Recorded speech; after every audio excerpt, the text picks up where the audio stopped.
night, screens glowing blue. Got the facts in my headlights, Commonwealth tripping, but the truth stay calm.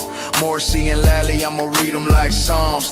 KP throwing shade from a broke down porch, but the files in my lap like a flame to a torch. I don't raise my voice, I just let the game speak. Steady with the grind while the crooked run weak. We just riding slow, gliding, paper stacking in the breeze. Turn the system up, let the whole town see. No mask on my face, no fear in my lane. I'ma shine that light on the ones bringing shame. From the courtrooms down to the city blocks. They can't hide from the truth, cause the truth don't stop. We just ride a slow grind. Midnight oil burning, pen hit the pad slow. Every word cut clean like the rims on the 6-4. From Boston to Brockton, the whispers all hum. Turtleboys riding in the reckoning gon' come. Lally in the back room, Morrissey on the phone. Trying to twist the narrative, but they can't postpone. I'm just sipping on the facts while the city play pretend. True, got no curfew, I'ma run it to the end. See, this ain't about fame, this about that long game.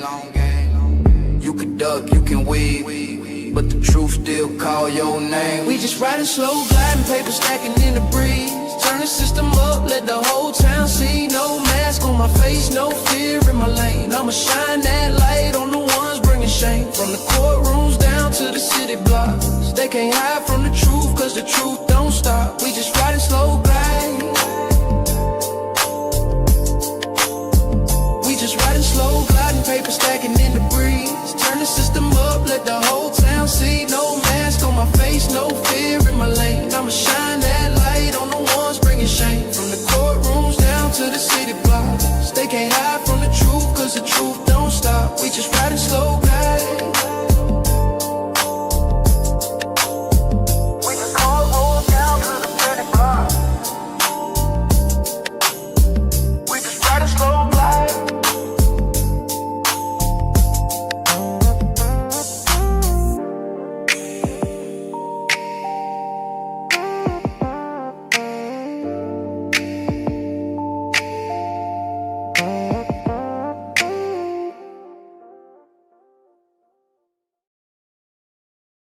My name's Aidan Kearney, known online as Turtleboy, and is a senior editor for TVDailyNews.com. They call me Dr. Turtleboy. This is my preferred pronoun. Daddy. What's up, Daddy? Journalism Jesus.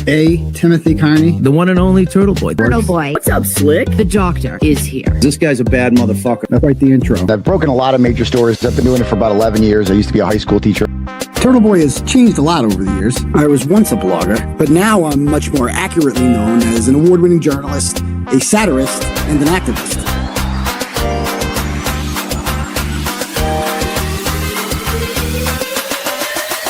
Boom! They're screaming your name here.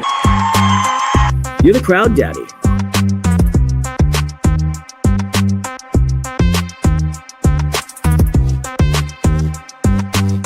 Crazy. People either love me or hate me. Listen, Turtle, all right? But either way, they're watching. Don't make such fun of the criminal justice system.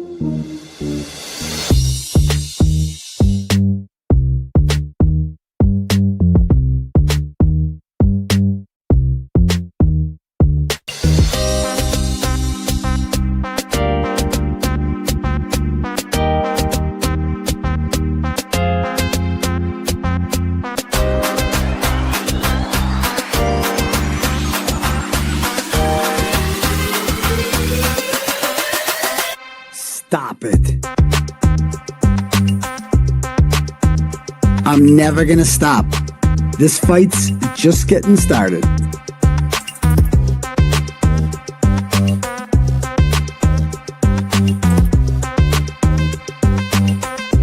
Now let's get this party started. Yo, what's up, turtle people? Oh, I'm crooked. Hold on. Bad start. Hold on. It's a little better. What's up, turtle people? How's everybody doing out there tonight? Good? Good. Excellent. Welcome to my YouTube live presentation. Ladies and gentlemen, my name is Aidan Kearney. You can call me a variety of names if you'd like, up to and including Journalism Jesus. That's my spiritual name. You can call me Timothy Kearney. It's my true crime name. Uncle Turtleboy is what old school turtle riders call me. A lot of people just call me Turtleboy when I'm out in public, or Turts, or Teebs, or Turtle Tits, or I prefer Dr. Turtleboy, if I'm being perfectly honest, because it's my pronoun of choice. And if Judd Welch is a doctor, then I get to be a doctor too. It's only fair. You can call me Daddy if you'd like. For some people, that might be weird, but for others, it might be fun, flirtatious, playful. Dare I even say sexy? Okay. You can call me different kinds of daddy if that's weird or awkward, such as, crowd daddy, theater daddy, brow daddy, daytime daddy, drama daddy, formerly drama free daddy, saint daddy, Mr. Media daddy, and of course, fridge daddy, because I specialize in fixing fridges. He's got to shake them really hard, or any, household appliance. The closer to the kitchen it is, the better. If it's broken, we'll fix it. We will fix it. We just got to work together and shake it really hard. Just give me a call. Okay. But it might break again. Just warning, no warranties on it. I don't care what you call me. Just be here every Tuesday and Saturday night at 9 p.m. sharp. And make sure you smash that subscribe button for me. And we'll have a great time. I promise you. So, okay. And also right now, I guess Mark Geppetta is texting me because, yes. He's premiering right now my interview with him. So we'll check. I'll share that afterwards. But anyway, if you guys want to have your messages read out loud to the class tonight, you can click at the link at the bottom of the chat for Turtle Chats. You can say whatever you want, pay whatever you want, and I will read your message out loud to the class. Or you can cash at me at $ Uncle Turtleboy. However, when I have guests on, I don't like to sit here and count all my money. So we do that at the end. So we're having a guest tonight. So we're going to save those, for the end, because I don't want to pull a BLT like, hey guest, come on here and everybody give me money and let me read all my money, all the money I'm making to you guys. I don't want to do that. I'm not a grifter like them. So, plus those guys are falling on tough times. So anyway, if you guys, recall back in October, I think it was, the world was introduced to somebody, or I was introduced to somebody named Lauren Matthias. I didn't know who she was. Okay. People are like, you have to check out this 9-hour stream this chick did. And BLT was one of them. And he was like, oh my God, he shared it. He's like, this is so wrong what they're doing to her. I'm like, 9 hours. That sounds like really serious. What happened to this poor girl, And so I went and started watching it. And it took me about 30 minutes to realize that this woman is completely full of shit and that she is not a victim in any way, shape, or form. And that, she's actually somewhat of an abuser. She weaponized the courts. So this girl, Christina, she went on this whole rant. Okay. And she did this thing about how she didn't even say her name. She's like, my stalker. She just kept calling her my stalker, who I had to get a civil stalking injunction against and has been stalking me, and she won't leave me alone. She's my abuser and bringing my kids, my 8-year-old son who's crying. And then she filmed this thing in the bedroom where she's crying in the bedroom and somebody's taping her. Something called Grayson is taping her. And then you meet Grayson and you're just like, what the fuck is going on here? And then you meet the husband, Dr. John, who apparently is pulling the strings behind all this shit. And anyway, so she applied to get this civil stalking injunction. She got a temporary one because everyone gets a temporary one. And then when it came for the hearing, for the, lifetime extension, or however she wanted it for, that is when a judge told her, you're not getting this.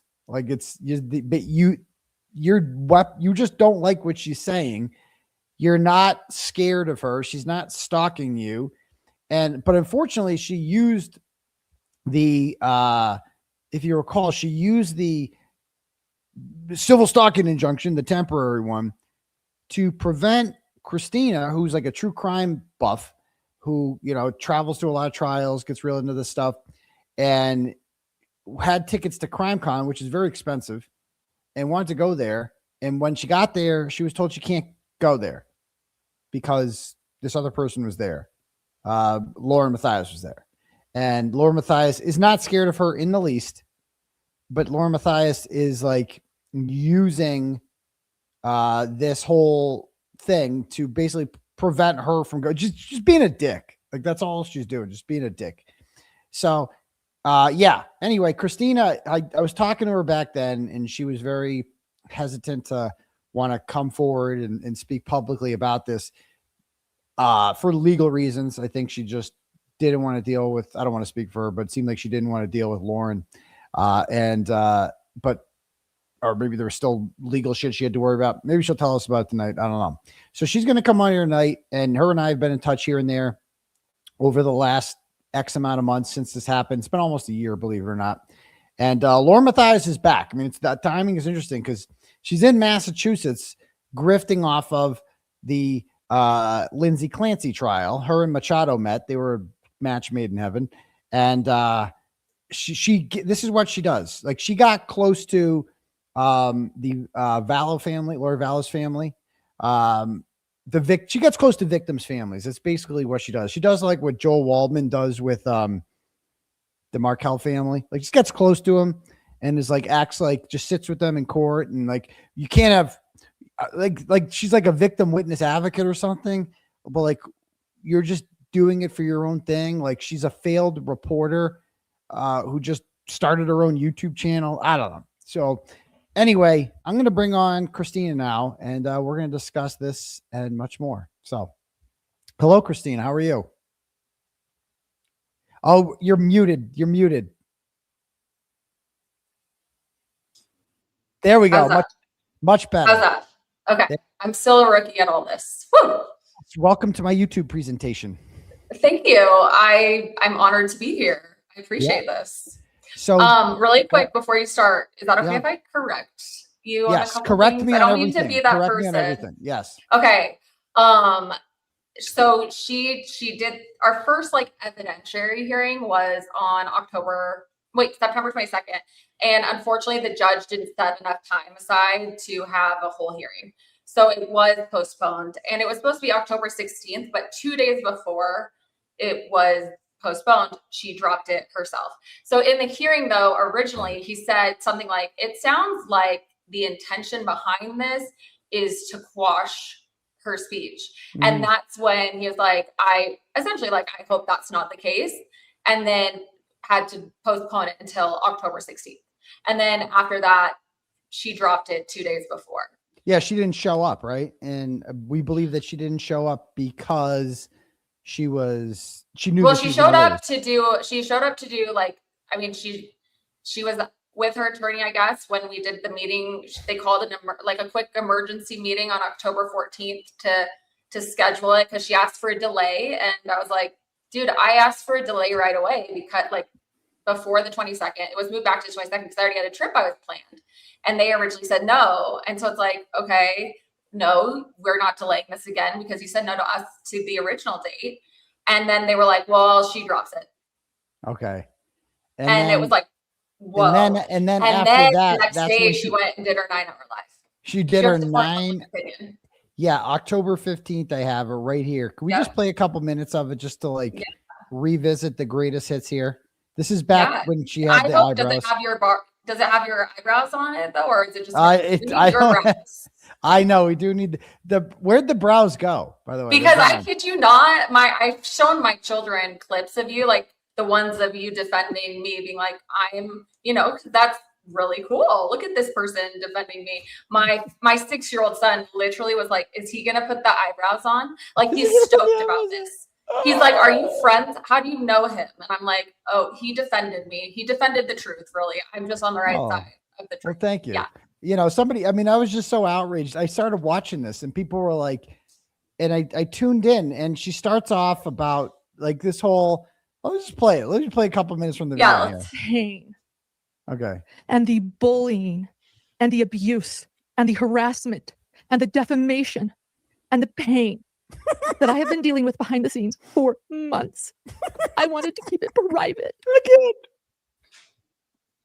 Could not live stream to millions of people watching law and crime. I can't believe she still says, oh, that's right. That's right. That was what she got her upset, right? was because law and Law crime, crime filed. and she did not want any of this going on the record. And she said the reason was because of her son, right? She's like, they're gonna put my son. Which in the court, I can send you this. In the note from the court, there was paperwork that said if there was anything about mental health or anything about children, and this was all before she dropped it, none of that would be streamed. None of that would be shown. It all had, I mean, there was a paperwork from the judge, from the court saying like, this is what you can show, this is public information, this is what's not. So it literally said that stuff like that would not be shown. Yeah, and why would the 8-year-old testify? What is he? Well, and why did they even mention him? They brought him up. Right. I never brought him up. They Right. brought him up. Right, and then it's like, And so, if law and crime thinks that my family's pain and emotional turmoil is worthy to be on their channel, that they're going to be pool, which means they can share it to all media platforms. This is just for everybody. boy, she snapped out of that. Oh, fast. but a woman who Back my went narrative. through something horrific though, Lindsey Clancy, for example, that's okay. Right. Well, she's a trauma. okay. Well, like, first of all, when I started watching this, I didn't know anything about it. So I'm like watching this. I'm like, wow, what happened to this lady? And I'm like, something must have horrible happened. And then it's like, oh, somebody made TikToks. I'm like, that's it. It was TikToks. This whole thing was about TikToks. Everything. I still remember where I was when I was sent a clip of you reviewing the first clip you reviewed. I was literally, I had to leave my house, Aidan. Like I could not, people were showing up at my house. I had to leave and drive 3 hours away to my sister's house because I couldn't even stay in my own house. And I was at my sister's house. No, I was at my parents. My parents have a house near my sister, and we were playing mahjong.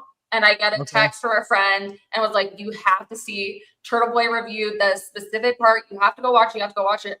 I watch it literally while I'm trying to play mahjong, which is so random. This is so random, and I'm like dying. I'm belly laughing, and that because of the moment where you catch on, where you're like, "Wait, did she just admit that's true? Did she just admit that's what she was? Wait." And I was like, oh my gosh. And by the next night, and this is a huge reason why I gave you my word, I would come on your show, because by that next night, I was able to go back to my house and stay. And we were able to go back home because like people stopped showing up because of that coverage of yours. Well, I thank you. I appreciate that. It was like, it was you, and there were other smaller channels calling it out as well. But really, I do not think it would have. Well, the tide would not have turned as quickly if it wasn't for you. So I am grateful. You're very welcome. And it's like, it's funny that you mentioned that, because prior to me covering this thing, a very large channel with about 800,000 followers covered it, called Duty Run. And she was on there, and these guys are like former cops, so like detectives who get to the bottom of things, and they have her on, and they fell for it. Like, it was just weird that Law and Crime all of a sudden was focusing on Lauren Matthias and her civil case that she was in the process of moving forward. And Ed, you agreed with me when we were in the green room talking about this. It just didn't seem right. Can you speak on to that, or would you rather not? No, I'll be willing. I don't know. So full disclosure, I don't know. To this day, Law and Crime has never reached out to me. Oh my God. Never, not even since. Hold on. Ron told me to stop it, or had a stern conversation with me. This is what happens when you have a relationship with someone who's working for you. Well, I want to point out that while that was a certain part of the song, the beginning of that song, the lyrics are "shoot the bailiff, karate kick the plaintiff." Okay. That was subhuman. But nobody's going to pick that up. But I am. Yeah. The people saying. How about this? And that's what makes people subhuman. Like in my eyes. Listen what she said for me. That made it so outrageous and so egregious. I just couldn't even believe that they had the audacity to go there. And that's what makes people subhuman. Like in my eyes, the people who support this, and I don't give a shit if I lose 1,000 subscribers over this. If you're engaging in that kind of behavior, you're a subhuman. That's Lauren's brother, who she loved dearly, who died from an ATV accident and a traumatic brain injury over a period of time. How dare you make? Oh, shut up. I'm trying not to swear. It's very hard. So like, dude, but it's like, Ron, it's your channel. But I don't want my mom, producer- after watching some of your episodes, gave me a whole rundown of how the C word in Massachusetts is like the B word being thrown around. I was like, Mom, I'm aware. I know. Well, And I she's don't like, want to get, the problem is the monetization, like YouTube. Oh, there you dings me go. every Yes. time. So like I'm trying not to swear, but it's hard when I hear Duty Ron say stuff like that. He called That you was subhuman. Subhuman. I actually didn't know that for a long time because I didn't even watch it. And that one you must have covered. I must have missed that part. I don't know. It wasn't until I watched Jolene review that where I was like, Jolene, wait a second. That man what? Like, yeah, no, he Jolene really was went great. there. Yeah, yeah. But he went there, guys. He went there. Subhuman, he called you. Like you're like not even a human being because you made Yes. TikToks and validated this nutja. That guy is a cop. He's a detective. He's supposed to like sniff out bullshit. And like the biggest bullshitter ever is up here doing that. I mean, just what? Who could watch this and be like, I'm not kidding. I literally went back because I was like, man, how did I miss this when our turtle dove man here, Turtleboy, covered that part, and I went and rewatched your part about it, and you were like, this is genocidal talk right here. This is genocidal talk, and I just was like, okay, this is validating hearing that because that's how I didn't personalize it as me. They weren't talking about me. I didn't do those things, so it didn't impact me that way. It was more just shocking hearing someone else say something like that and be dead serious. Subhuman, like you're not about even a person he doesn't even know. Yeah, exactly. And he obviously didn't research it. He's getting all his news from, I mean, just look at this actress. Just watch her. I mean, I'm watching this all over again. It's just like, I forgot how horrible she is. And I'm going to tell you everything. Oh, tonight. Oh, please do. We're going to go through every filing. Oh, I bet you are. We're going to go. We're going to go through a lot. And then she, to get ready. Oh, we're ready. We're ready. And then this. I need responsible people to help. Like she got Grayson to film her. But I don't know that's happen in this situation, and that's okay. Like, what the? But if it can't happen in this situation, that like. Why does she have a drink in bed? You know that like, no laws or legal things can help me. Oh, this is when she found out she wasn't getting the order, right? The outfit she was wearing the day in court is that same outfit, and she did the 9-hour live in Utah with a very similar background. So one can assume it was the same day that she was told by the judge. Sounds like what's trying to happen is you using the court system to silence someone. Should I do the eyebrows? Everybody wants me to do the eyebrows. Yes. Like you do. Okay. First of all, I feel like it's like branding at this point. Yeah, I feel like I weird talking about her without it. Okay. So this is talent. Right I mean, that's skill. You could do that in the mirrored. Yeah. Okay. Lens. Okay. Now this one. Okay. Hold on. It's hard because it's like a mirror. Okay. Okay. Up and down. Oh my goodness. Okay. How's it look? It looks great. It's not my best. I mean, Okay. it's not your best. Yeah. I mean, I'm not gonna lie, not your best, but that's okay. Neither here nor there. No, okay. I feel weird doing Laura Matthias, without that. So let's talk about what she did today. The stunt that she pulled. This is my first time watching this, so this is crazy. If you guys didn't hear this, so she's in in Plymouth, and doing a stream, and this is like, if I heard this right, Grayson, we all know Grayson, her brother died today in a car accident. And let's see how Lauren handles this and see what happens here. Because I mean, first of all, what would you do if your best friend / producer's brother died in a car accident and you were supposed to go into the Lindsey Clancy trial there? What would you do? I mean, first of all, I do want to say I'm really sorry for Grayson's loss. Yes. Well, thank you for saying that. I appreciate that. Obviously. That's horrible. Just I don't have words. That would be horrible. Yeah. I'm very sorry. But I read on Reddit there was a transcript of it, and so I read what the transcript was, and it seems like she was dropped off in an emergency room. Now, from what I understand, Grayson is not hold on. Okay, hold on. I gotta stop on that one. From what I understand, that would be I would not be okay if my friend left me at.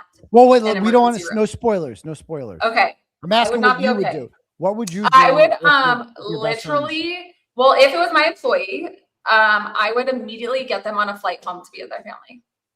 Yes. Yeah. Right. Like you would drop everything you're doing and you wouldn't Literally go drop into work, everything right? I'm doing. I would not go to work. I would drop everything and I would get my employee and friend and get them home. I'd Right. get them home. So let's see how Laura and Matthias handles it. Let's see. Stick with me while I text somebody real quick. Hold on. Okay. That was really sad. We just heard Nanny Elaine Rossi on the stand. I'm outside the Plymouth County Courthouse in Plymouth, Massachusetts. It's day 7 of the Lindsey Clancy trial. I am in the courtroom. Oh, good. Okay, I see somebody here. I realize that I haven't done a live in a couple of days. Forgive me. It's been so busy. But today was it was very sad in there. And then I want to share something personal going on too. So everybody's up to date with what's happening. The nanny was actually, it was a prosecution witness, but it was clear that she loved Lindsey. She did use the word, I loved her, not current, but loved, that she was a wonderful mother. That was a quote. She was a wonderful mother. You could tell that she loved the children very much. She explained each one's dynamic personality. Cora, a girly girl. Dawson, rambunctious. Oh God. Got angry once and hit his little brother Callan, and Lindsey took him out and helped the children appropriately with some of their emotions, regulating their emotions. She cared about what they ate. I'm sorry. I'm just the reporter with the cough. Yes, you're a great reporter. Always. You're a great reporter. And it gets worse when stressed. So just a second. Sorry. Okay. She's very stressed. They also had. I don't think she had a cough her entire 9-hour live. They also had the DNA samples. Explaining that it was Lindsey's blood. Go over all of that. As always, I will have a more updated version later today. I also plan to be on Criminally Obsessed later with Ann Emerson. Okay, thank you. And we will perhaps do our live a little bit earlier today. So hit subscribe and hit notification so that you'll know when we decide to go live, because there is stuff going on. I do have permission to share this. Okay. But, Hidden True Crime Team is experiencing a bit of a tragedy, not a tragedy. So I'll just tell you, I can share. Stop right there. The Hidden True Crime Team is experiencing a tragedy. No, Grayson is experiencing a tragedy. The Hidden Crew What is the Hidden Crew What is the Hidden True Crime Team? She can't not mention her brand within, like, something horrific has happened. Spoiler alert. She's going to talk about her brother dying in a car accident. And she can't do it without mentioning her own brand like it happened to her. That's crazy. Like, it's crazy that she's doing this. Share this. I'm allowed to share this. She said I could. Grayson, I saw that you're in chat.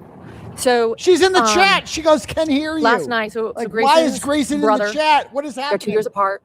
And she's always, I'll say this, everyone has their struggles, and her brother really, really relies on Grayson. And I've noticed this, reaches out to her, even though she is his little sister and he is the older brother. He reaches out to her whenever he needs help. And she is always willing to help him. And last night he called her looking for that help. He was on his way somewhere and all of a sudden realized that where he was going was 90 degrees. And he realized he couldn't leave their family dog Chesney in the car, and asked Grayson what he should do. I mean, just little things like that, just help me, little sister. And Grayson whipped. How is she not getting to the main point? He died, right? She hasn't even mentioned that yet, has she? Did I miss this? She's like sitting here, like building this up, like Chesney. I don't need to hear about fucking Chesney. I said I was going to swear. Chesney the dog. We're hearing all about this. And just the drama, like, wouldn't you just start out by saying, I have some horrible news, guys. Grayson's brother died and it's horrific. And then you're like, she's really close, but like we are 4 minutes into this, I think, and we don't even know what happened. Like, that's wild to me. I mean, Grayson's The in the I chat. statements are wild. The Yes.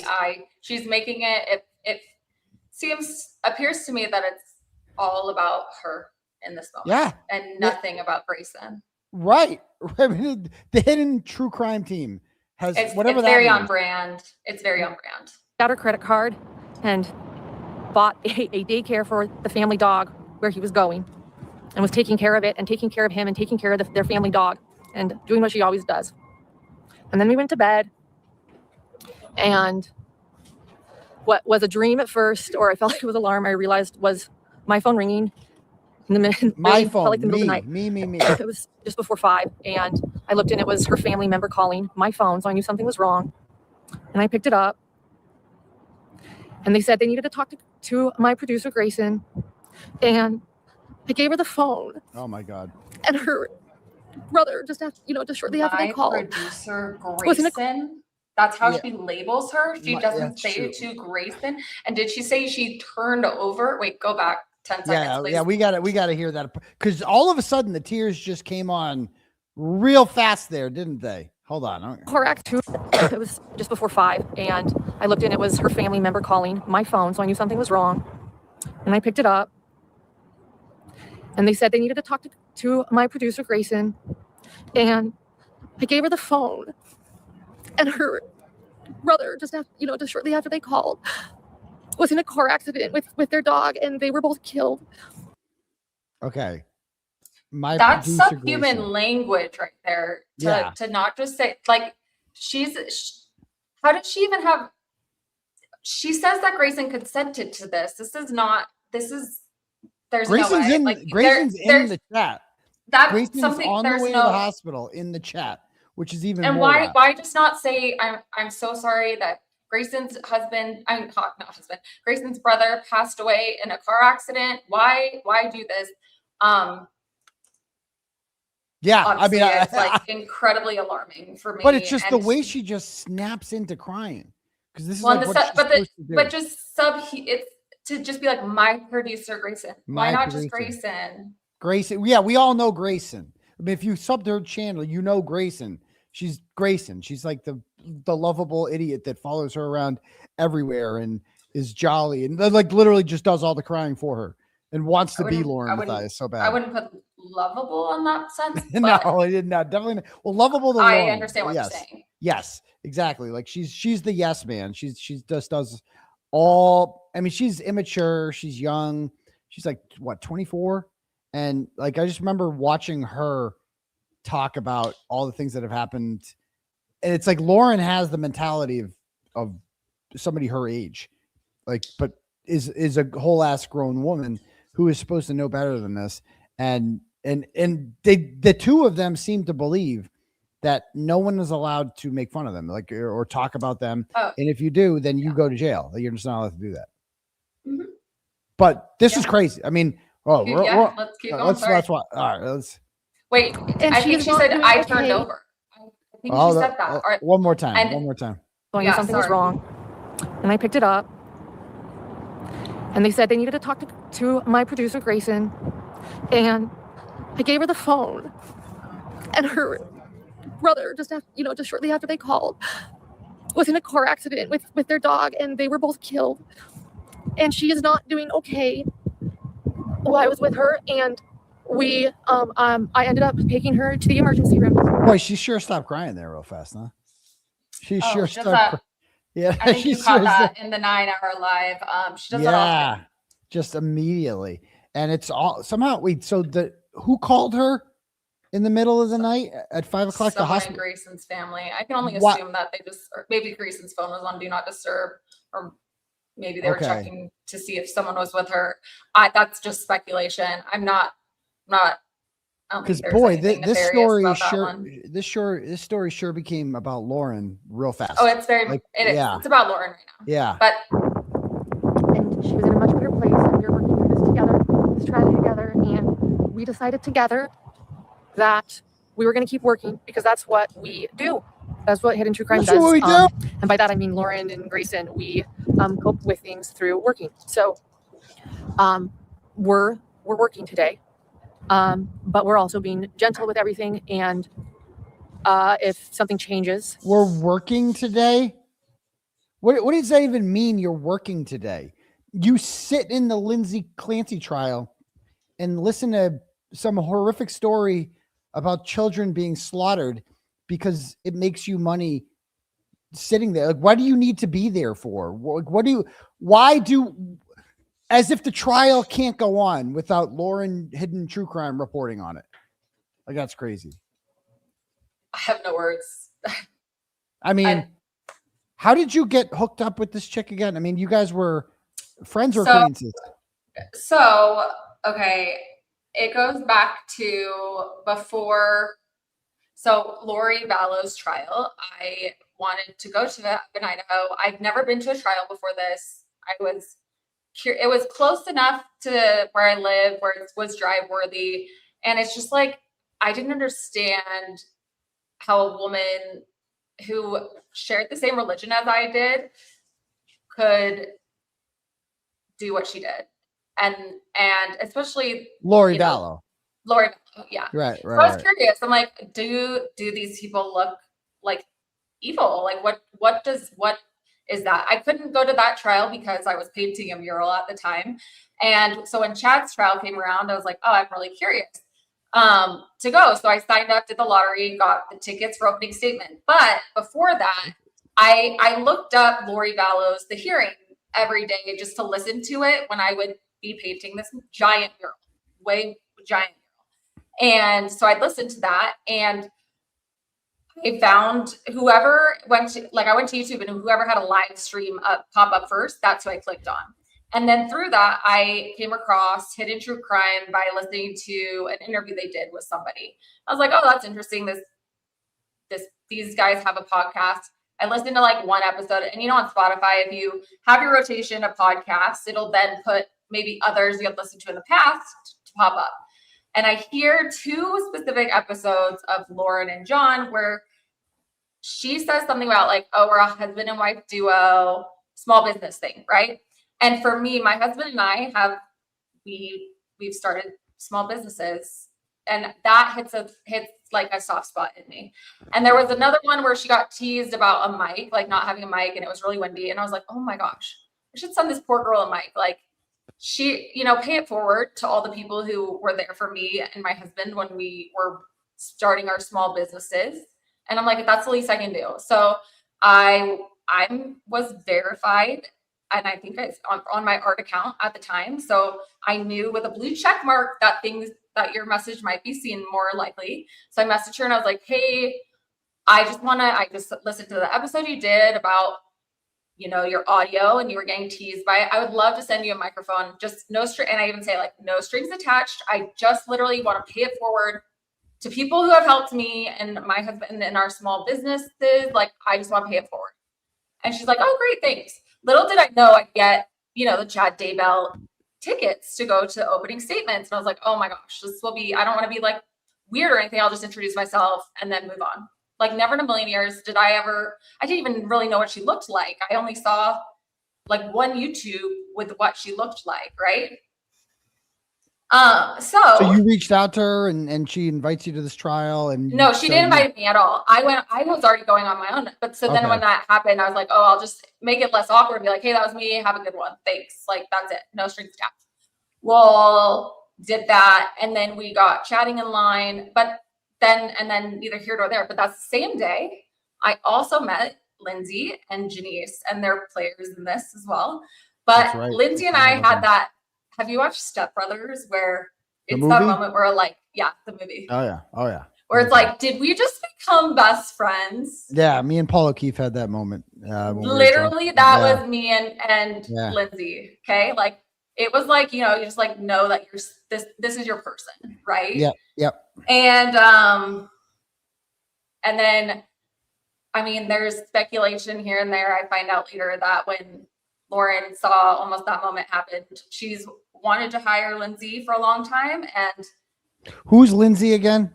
Lindsey is she's someone who is a podcast producer, and she's really good at what she does. And she knew Lauren already, and she had just met her in line, and like we're acquaintances, and she was there doing her job, and it was cool to just I didn't know. And then I met other people online who were just interested. I didn't know that was a thing, that people went to trials. And yeah. And so, yeah. Offended Lauren or something? So no, didn't offend her, but I think she just saw us, became friends, and wanted maybe Lindsay to work for her at some point. But, okay. And then you didn't work for Lauren. You just did a lot of work for her. So I was just, Lauren and I were friends. We developed the friendship. I would never expected to be a friend. Was not anyway. Then when my friends need something like a graphic design work, like I obviously do that. It's easy to do, but I never want my friends to feel like they owe me anything. So I'll charge them like the bare minimum, just so they don't feel like they owe me anything. I don't have it. Like, I know I wouldn't hold it over them, but it's just like gets that weirdness out of the way, like I would do it for free, let's be honest, but I just don't want people to feel like they owe me anything. So that's how that was. So then it's so interesting to hear her call Grayson, like not even say Grayson as Grayson. Grayson is producer Grayson, my producer. Yes, because my producer. She labeled her former friends as my contractors or my stalker, like we belong to her or something. Yeah. Okay. So then she went and covered trials, and Lindsay was covering trials, and I am always down. I'm an always down person. So they're like, hey, we're going to this, come with us. And I'm at the stage of life where I can't plan the trips, but if someone already has it planned and all I have to do is show up, heck yeah, like that's sweet. I'll do that. So that's how I ended up at the Alec Baldwin trial with her. That's how I ended up at Delphi, and then CrimeCon before that. But Lauren when did the falling out start happening? I was witnessing, there were some I would never say Lauren and I were close friends by any means. We were friends, straight up, like just friends. I would never classify her as best friend. It wasn't like that deep, honestly. So, I mean, I had that boom, you're my best friend with, like, did we just become best friends with Lindsay? Like we were jived, right? But there were just red flags along the way where it was like, this is odd. But I'd brush it off. I literally would brush it off. I'd be like, benefit of the doubt. I just extend the benefit of the doubt. I don't think people normally have malintentions. So I don't want to judge it like that. I don't want to judge. I don't want to judge. I'm not the judge. I gave benefit of the doubt until I couldn't anymore. And I was like, holy crap. And then, you decided to start criticizing her on TikTok? No. So then I decided to give her the respect of telling her to her face. And I did somewhat try to take the easy way out and just blame it on what she said about me behind my back. When in reality, there was a litany of other things that were the reason, but I did not even care to talk about it with her. My mind was made up. I was done. Like, I did not want her in my life. I did not need that energy. It wasn't until if you would have told me I would have started a TikTok talking about an ex-friend's behavior 2 years ago, I would have thought you were crazy. Like, I would have literally thought you were crazy, because I would have been like, that's stupid. Why do that? That's stupid. Until you experience this, until you experience what she does. And it's like, she is causing harm, and silence for me feels like I'm complicit in that harm. And then I always wish that her other former friends that ended their friendship with her 2 months into my friendship with her had something like, hey, this is what we experienced with her. You're not crazy. Because I was feeling crazy sometimes, being like, is that really what she's like choosing to do and choosing to say? And so that's when I was like, I have to do something. So I decided to start. I didn't tell anyone, any of my friends, I started this either. And you didn't have many followers. You didn't have a big channel. And this was after she called the police, Henderson police. This was after. So I know more people in the chat might know the timeline, but she ends up calling the Henderson police to claim hacking and extortion and all this crap. And I wasn't I wasn't target number one at the time. And this came after. This came a couple weeks after, I think. I just was done. She was just messing with people. She was messing with me. She was harassing me. She was harassing former friends of mine. I hadn't even connected with her other former friends. Let's watch some of these TikToks that got her so upset. Okay, wait, really quick. They are so big. I remember you went through them and you're like, this is so dumb. It's like, I know, they're so dumb. I love to be roasted. They were so dumb. But because these it were wasn't the- if you know, you know. Like it was for people who were in her life, who crossed paths with her, so they could see. I witnessed that, something similar. Yeah. I think she was sending people left and right to my TikTok. I saw who was coming. I had the view, like my view history on. So these are the ones that really upset her, that made her cry. So here's some of them, right? Here's this one. Okay, this is about. Hold on. By the way, for making her cry, meant to settle in. she claims no, in the a court brothers- document. yeah. Said she wanted to get. So this is the one. This is the one about the brother's sperm. Yeah. Okay. Brother's sperm extracted from his body, an egg, and have either Wait, herself. hold on. Am I gonna get demonetized for these? Hold on. No, I don't think this is the copyright song. This song It's is not? I mean, the Okay. background is not copyright. Okay. Okay. All right. Or a surrogate carried the baby, and then she raised it as her own so that his posterity could live on. One of the things that was a red flag that I should have seen, instead of chalking it up like, oh, that's a little weird, but whatever. So her brother got in an accident and he was in a coma. Okay, so he was brain dead in a coma. She said she wanted to get her brother's sperm. So she wanted, her brother was in a coma, and she, Yes. and when I heard, when she cries about that on there, and I live react to this, and I'm like, wait a minute, her brother was in a coma, and they jerked him off because what if he died? God forbid his, genealogy doesn't carry on to the next generation. That would be a crime against humanity. We need to get this man's sperm before he dies. That happened. To her defense, because that she did claim I suggested sexual assault. I never did. I never did. Never did I once say sexual assault.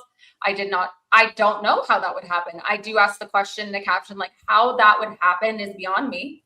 I don't know. Sounds like sexual assault to me. Jerking off a guy in a coma is a lack of consent.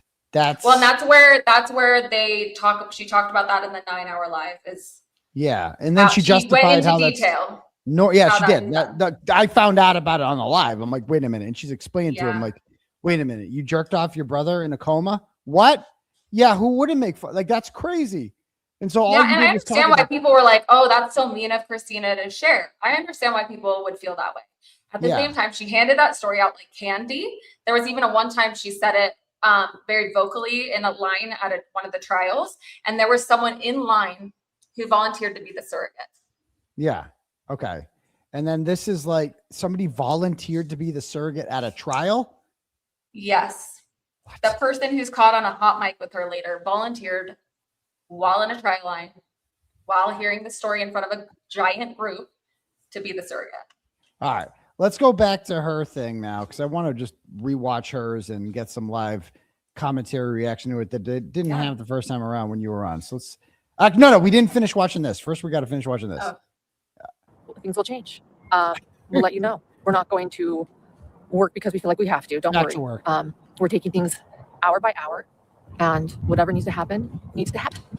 And I just want everyone to know that Grayson is an incredible human being and woman, and she has been through a lot, more than people know. And this last year has been really difficult too. And why? People love to say things online because she works for me. Yes. About her, and they have no idea. They have no idea what who she is. I do. Has accomplished and what she's been through, and what has she accomplished and been through? No, okay, I feel bad. Her brother died today, so I'm not trying to crap on Grayson, but I feel like that's what they want. In my opinion, I feel like that's what they want to happen right now. Yeah, that she's been. Is that's not to offer commentary on how their actions and behavior impacted me because of that, and I can't.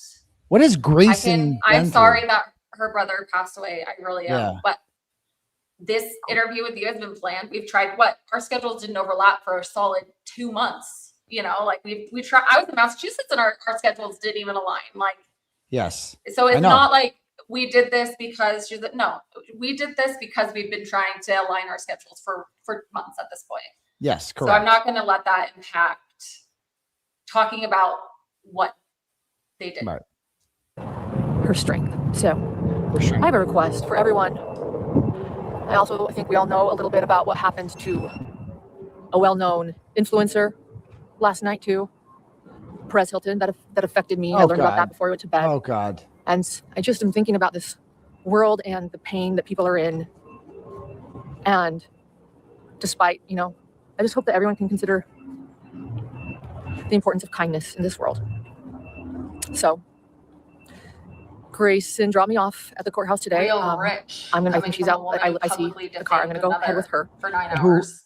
Who what? I said real rich coming from a woman who publicly defamed another woman for 9 hours. Oh yeah, I mean she's a bully, and she's just like kindness.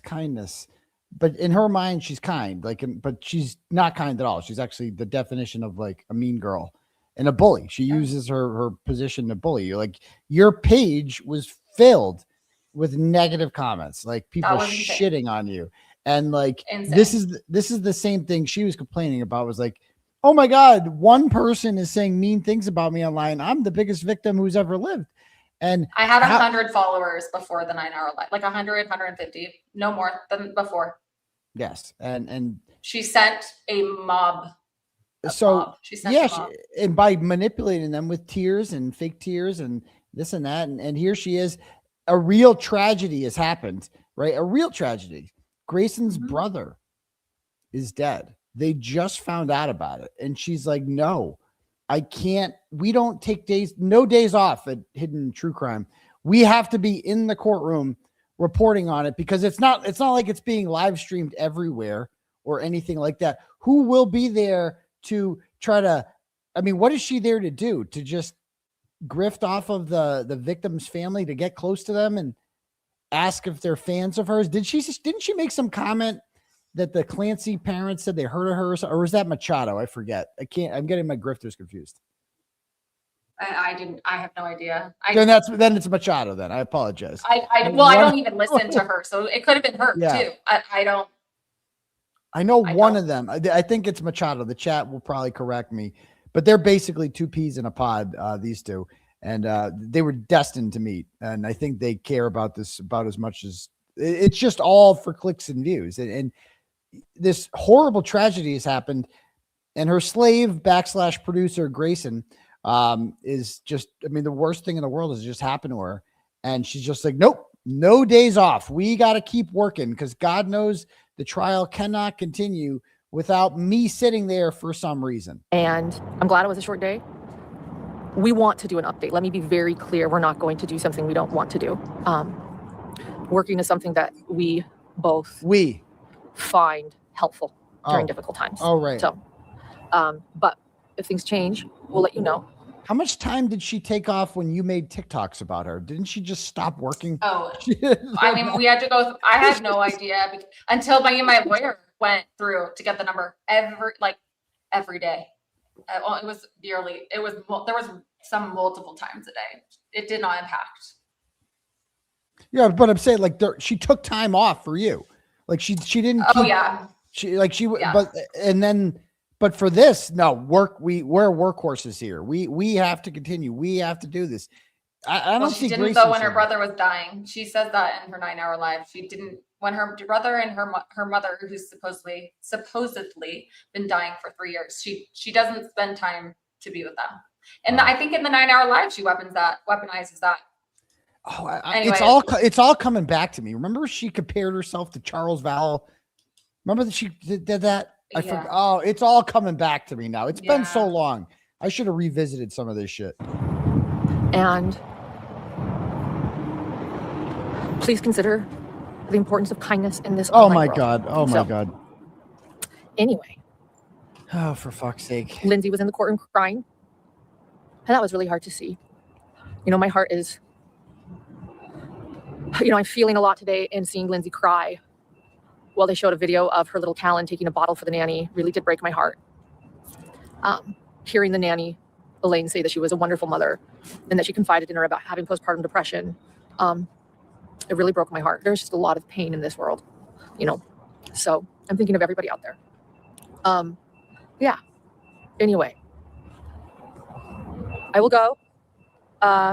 Be in touch. I always say it. Stick with us. It means a lot to us, and we will. So that's just bizarre. Like that whole thing. I when you told me that, I'm like, I cannot believe this woman did this. of all the days that this could happen to, the day that you're coming on here, that happens. And then we got more. Let's watch some more of this, because I'm having too much fun with this. Because I at least want to like finally talk about it, even with my boys. My boys. Hold on. Focus on making good art, which is what we say here in Hidden Crime. Quality over quantity. Quality. Doing good. I've had to worry about my reputation, but also your reputation. other people. I worry about you, Grayson. I worry about my husband. I worry about my little boy. My little boy. Really affected by this. It's like consume our lives. Is that Grayson And it doesn't talking? stop, and nobody can see it. And that's what frustrates you. People are like, don't give it air. I know. I say that every day. We move forward every day, pushing through and performing because it doesn't. We know that, and I've never reacted to it until this moment publicly. Well, I don't think it's gonna be public, but like just. I don't think it's gonna be public. Who knows? One day it might be. Why are I you just wanna filming record it? this for like, yeah, or if it's ever needed for a documentary or a documentary. Oh, ever needed for a documentary? How is crime art? How is crime art? Oh my God, I can't with this one. She's got her pearl. Look at her. Have your juice. Drink your juice. It's so hard to explain to people. Like nobody can see, not even my friends. Like my dearest friends, I'll talk to them about it, and they're like, "Just don't get online." I mean, but we all want to say this is over TikToks. Your TikTok. That never mentioned her, and all I did was talk about her behavior. Yeah. Was I talking crap, or was her behavior crap, and I was talking about it? Yeah, that's pretty much all I see you doing. I talked about her behavior. She was terrified of her own behavior. Please, like literally, it still doesn't make sense to me. How does this happen? It was her behavior. I don't even think that I experienced half of. Yes. Let's watch some more. I'm having too much fun watching her. I have too much fun watching you. Constant whisper campaign going on, and they're pulling new people in. Back here we go. Don't show, because yes, there are parts of my life that I like to keep private. Oh, sure there are. So we're gonna go through everything. A lot of you are maybe asking questions during that. I don't understand. I don't understand. I want to start with that. Okay. Because I think that you're gonna understand it all a lot more as we go through everything. Okay. Murdered. She's priming the pump. People are doing videos about her. And Janice liked to advertise those videos, and she was a mod in those videos, a moderator. And then again, you saw the other one where she's making fun of a dear friend of mine and another victim who lost his entire family.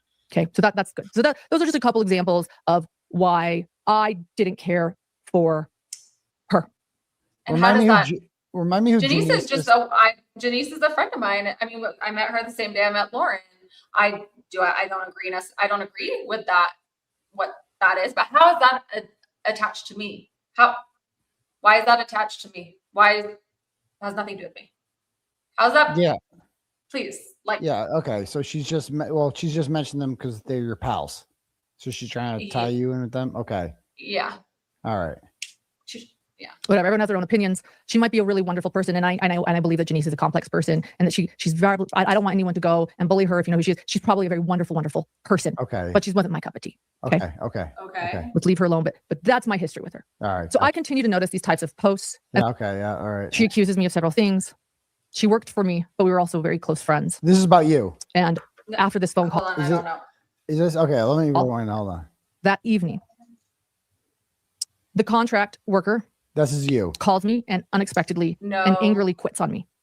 And also ends our relationship for good. This is her friend who 2 months into my friendship with Lauren calls her and ends her friendship with Lauren. Not contractor, by the way, a friend of 5 years. Okay. Calls and ends her friendship with Lauren. Okay. Not contract work, friendship. Okay. This is very confusing. As All is. right. It's never going to talk to me again. I wish I gave you pictures for a visual. Yeah, I mean, this is like high school girl shit. Well, I don't. Okay, wait, hold on. You would think, right? I've never experienced anything like this. This woman is 47 or 46 or 47 years old. Okay, everyone says that it's high school stuff. It's like I've actually never experienced anything like this. This is grown. John Matthias is a year older than my father. This is so. He's I feel like high school girls are not even as we'll get to him cutting as this. Yeah. We'll get to Dr. John. I think Dr. John is the root cause of all this. He's the biggest high school girl of all of them, as we're going to see. And he's a fake. He's a complete fraud, as we're going to see as well. She accuses me of several things. She worked for me, but we were also very close friends. Turns us. As I have always stated, Your desire to work with Redacted is an incredible opportunity that you should take advantage of. And we are thrilled for your exceptional talents being recognized with such a major talent. Your absence undoubtedly will create a much bigger workload for us once again, which we do not look forward to. So we know that your efforts will be sorely missed. So this was about Lindsay. nothing to do Okay. with me. All right, let's get to the parts about you then. Than I was. Maybe she thought we were closer than I felt at that time, that I was still getting to know her. And on a good note, I profusely apologized. I told her I was sorry for what I had said. Okay. And for what This is about you? This one is when I confronted her in the courthouse. Yeah. Okay. many of the things perhaps that I had said to those ex-friends of mine. And then, so let me continue. Let me continue. So the text about the stalker stated that she was annoying. I apologized for hurting her feelings. So I'm going back to the declaration now. And I even followed up with text messages taking accountability. Exhibit the apology. Let's show that. Okay, let's see it. Get up there. You have that apology. Okay. Get up Wait there, for this. Grayson. Okay, so this is your apology? No, this is her apology to me. And you go, thanks for letting me be vulnerable and being vulnerable Well, about yourself. Yeah, so basically she just vomited for a solid 45 minutes. And I didn't know how to respond to this. All I know is for the last year, she kept talking about her former friends and how they never responded to her messages. And she was terrified. Let me see the words. Hold on. Terrified or whatever, because her former friends never responded to her text messages. So I'm like, I'm not going to not respond to this chick. So that's the best I sounds came like up Machado. with. It's like, okay, thanks for being vulnerable and letting me be vulnerable too, whatever. And then this. Yeah, and so she's. And then the love bomb. I said, I love you and I'm sorry. Thank you for talking to me. I have a lot to process about myself and my actions. She thanked me for being vulnerable and vulnerable about myself. I said, everything I love about you is real and sincere. Everything I judged you for before I gave you a chance, I was wrong. Unfortunately, you can't erase words and they hurt. I'll forever regret the things I said and thought. But the truth is, I defend you to the moon and back forever, and I do. But I realize it will take a long time to earn your trust if I ever earn it again. Okay, I'm going to continue this conversation with someone. And I said, you know what, you're right. At this moment, I don't know who she is. I don't know her intentions. I am feeling very threatened. I block her. This relationship, unfortunately, sadly, is going to have to end. Okay, really quick. She then sent. I did write that Reddit comment. I did. I will admit it. So she does this thing where she's like, oh, this Reddit comment about plagiarism. Okay, like, number one, I didn't say that she plagiarized. I said she poached one of Annie Elise's employees and was recycling scripts. I did write that. So when she sent me the message being like, is this you? It was my mother's birthday. I was at a tulip festival walking around with my kids, dragging them in the heat. And I just look at the message, the screenshot, and I was like, saw that none of those names are my Reddit handle. And I was like, what is she doing? And I'm like, in my head, I'm like, respond, or else she's going to think, like she did with her other former friends, that this is so threatening that she's not responding. So I responded. And I was very like, I feel like I was like, don't accuse me of stuff. Girl, don't do that. Don't. So it wasn't me though. And I denied it though at first because I was like, that isn't, I didn't see my handle. It wasn't until after she sent her last message where she's like, she attached a close up and was like, this is so threatening. Where I was like, I'm not messing with this girl. I don't care. I'm not responding. This girl's no. Yeah. So I didn't even correct it with her because I just was like, I'm not playing into this. I'm not interested. I want nothing to do with you. Yeah. Go away. Right. And she didn't like that, and that's the cause of all this. I can't even keep track. And that's why I couldn't even be like, oh, correction, that was me, because it wasn't even sense of pride at that point. It just was like, no, I felt like in my gut, don't do it. There's something weird there. It's fine. Yeah. Okay. Yeah. Me an aggressive email. And in it, she states, is this from you? Lauren. This is April 21st. Is Lauren, this from you? Well, because I sent her a response. She sent this thing and then went to send her a response call. And then, so I was like, I'll just email it. Okay. I'm going to text you this directly, but it looks like it didn't go through. So I'm guessing that you blocked me. Yes, I did. If that's the case, that's totally fine. Just be real about it. Hitting block after starting a fire doesn't make you a victim. It makes you a... Okay. I'll tell you guys now. Oh, here it is. Okay. So here it is. I say, how's it doing? And then the person replies my comment. I'm pretty sure it's the top one with a nervous emoji. So let me tell you what this is. It has nothing to do with me. Nothing to do with the trial I've covered. Someone in this group text. What? Okay. Her Reddit comment. That's now been deleted from Reddit. Oh my God. The Reddit comments. When someone tells me to stop engaging, okay. That was my goal. The doors were right there. And unfortunately, I got scared and stopped. But play the first video I have. Okay, so this is outside of court. This is like outside of some trial. Where is this video from? This is so. I'm gonna be honest. This has nothing to do with me. This one's when Janice and her. That one has nothing to do with me either. I gotta be honest.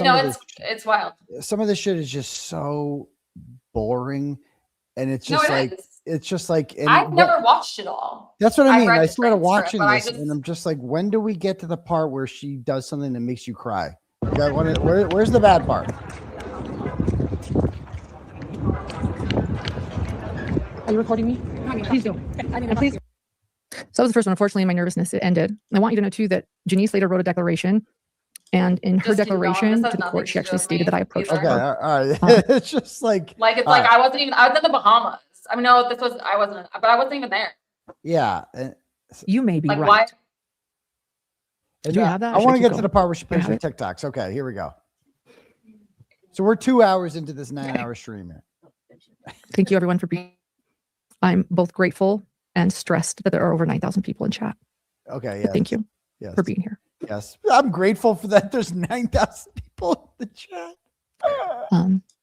Thanks for the grift. The grift is going yeah. good. We're making sure. Oh yeah, she probably made a lot of money off this stream too. I'll tell you that. We're good. I have an officer calling me. Vouching something is the law, and I want to know what I mean, obviously you don't know the case law off the top of your head. I have an officer calling me. Vouching something is the law, and I want to know what so I can wait a second for sure. I know, but what's the case law? I want the case law, please. And then you said you don't screenshot, but then also no, but I kind of want to now. Like if she's kind of harassing me, so I feel like I kind of want to. But what's the law? Well, you need to file for another for your arrest. Okay, I know, but what's the Nevada law? What? I was just doing some searching because the other day, I'm a patrol officer. I'm not going to my own serial best detective or anything, right? So I can do my due diligence and do some searching as well. So I didn't copy everything because we don't, there's so many laws that we just don't know. No, I can respect that. I can respect that. Sometimes we need to, sometimes we need to do a little bit of extra searching and things like that. So, but I feel like I have a police officer telling me that. So this is when she called the cops on you, and then they called you, right? And this is before my TikToks. The cops were called before the TikToks even started. Okay, and what was she complaining about? She was claiming that other people, former friends of hers, were hacking and extorting her. And that was not happening at all. And then the cop even wrote in his police report that no hacking and extorting was was to be found, blah, blah, blah. And then I was also one of the people that were called to say, don't release messages for her. Basically, I even tell this to the police officer. Why are the cops calling? Why are the cops calling you? Because in the body cam footage, it makes it seem like she wants to know, is trying to get information from us through the cop, from the body cam footage. No, but why is she calling the cops? Cops don't just call you for no reason. Because she does not want her private messages to get out, is what she says in the body cam footage, and that she's claiming that people hacked her, and he's like, no, but if you sent the message to them, then it's not happening. And she's like, she called the cops because you said you were going to post screenshots of her messages? No, never. I did not, ever. And I didn't even, when I confronted her on April 9th. No, but she's calling the cops because she claims you said that. No, that's the crazy thing is all this happened and I never claimed people were releasing her messages publicly. I never claimed any of that. I didn't. The cops. I'm not asking what you claimed. I'm asking what she. No, I know. Why are they calling you? She manufactured something. I don't know, dude. That's still she made up stuff. At least in the body cam, her and John are saying that me and others are breaking federal laws. Okay. It's part of the conversation we had in the courthouse on April 9th, 2025. So again, I was right. She wanted to talk then, which. It's okay. Go for it. It stopped. Do you want to keep going? Okay. Oh, it's our computer again. So we're swapping again, guys. So the first part and we're good. We'll just keep reading. We'll get them one by one. The first part of my first clip of my voice was part of a conversation that we had in the courthouse on April 9th, 2025, despite the courthouse having a no recording policy. So yes, she did record me. And now I realize it feels almost like a plot that she created. I go up to her. She says in tears, I know what you said about me. I acknowledge it. I apologize. Totally caught me off guard, but I thought, okay. And it's being weird. And the entire time I'm being recorded without my knowledge. That is very shocking to me. And as someone that is a limited public figure doing this, as my job to think that a contract worker who, was an alleged friend. Is that you? Who actually still owed me work at the time. Was waiting. I just paid her a very large amount of money for a job she never did finish. Would be recording me without my permission in a place that I assume no one would record. That is concerning. Why? To me. That is very What are you afraid concerning. of? Okay. Why? I want to get to the part where she talks about her brother. It's hard to find in this whole thing, but luckily YouTube's got a transcript here thing, so you can just write brother into here. Because that's the part. No, go to when you react to it. I want you to go to the one where you react to it. I think you have a short. I have a short of it, really? Yeah, I think you have a short of it. Okay, let me go find it right now. I never go on my own channel. Hold on, let me go. You need to see when I don't know. Yeah, you need to see it's. Okay, let me go to my channel. Okay, my channel shorts. I can go to shorts here. Okay, and then I go down here. They're not like dated, huh? No, but go to your because I had to go to your clips to get the clips of the trailer. Go to your playlists, and you have a playlist. I have a playlist. Okay. Yeah, nice. This is how I found the clips of the trailer. Oh, nice. Okay. And then I think you have a playlist that says Lauren Matthias. Go up. Let's see, right there in the top. Oh, nice. Yep. And then hold on. Oh, now we're live. Hold on. Go back. You gotta go back. Okay, go back. And then to Turtleboy live episode. Yeah, there you go. And one of these. Perfect. Oh, nice. Okay. Yeah, I had to get the clips to put together a trailer. Okay, so let's see what we have here. React this. Right there at the very, I think it's that bottom. Yep, that one. The sperm extraction. Okay, here we go. And there are many, many people out there that have fertility issues that need sperm donors. And we wondered at some point, should we save my brother's sperm? What would he want? Would he want to be a donor? And let me be very, very clear. What turn did if one saves the sperm from someone that is recently deceased, they can do that. It's incredible. I'm laughing at you. Medicine is amazing. Medical care is amazing. What just happened? That is that they could retrieve sperm from a recently deceased person, even if tragedy happens. And people that are in comas or people that perhaps aren't going to make it that want to be donors. And the way that is medically done, most people. What just happened?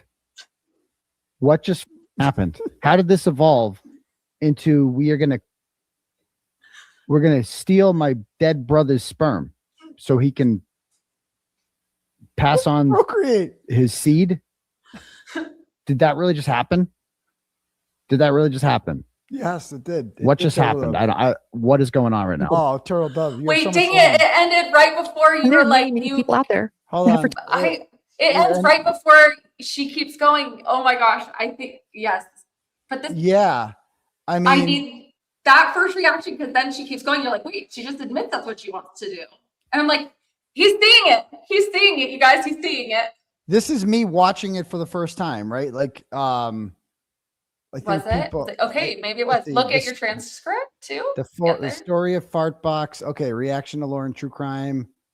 Okay, or was that your? Yeah. This is okay. Let's see. I think this is when people tell me about it. It says she's been cyber stalked and bullied, and she did like a 9-hour stream.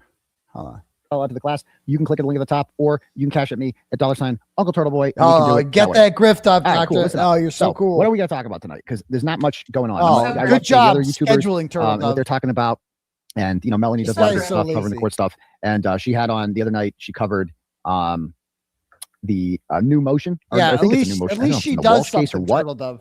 I'm going to bring up Melanie's channel just a bit and just play some of this so we can. Is this where it is? Fair use. I'm not trying to stream, sniper or anything like that, but I want to play. Okay.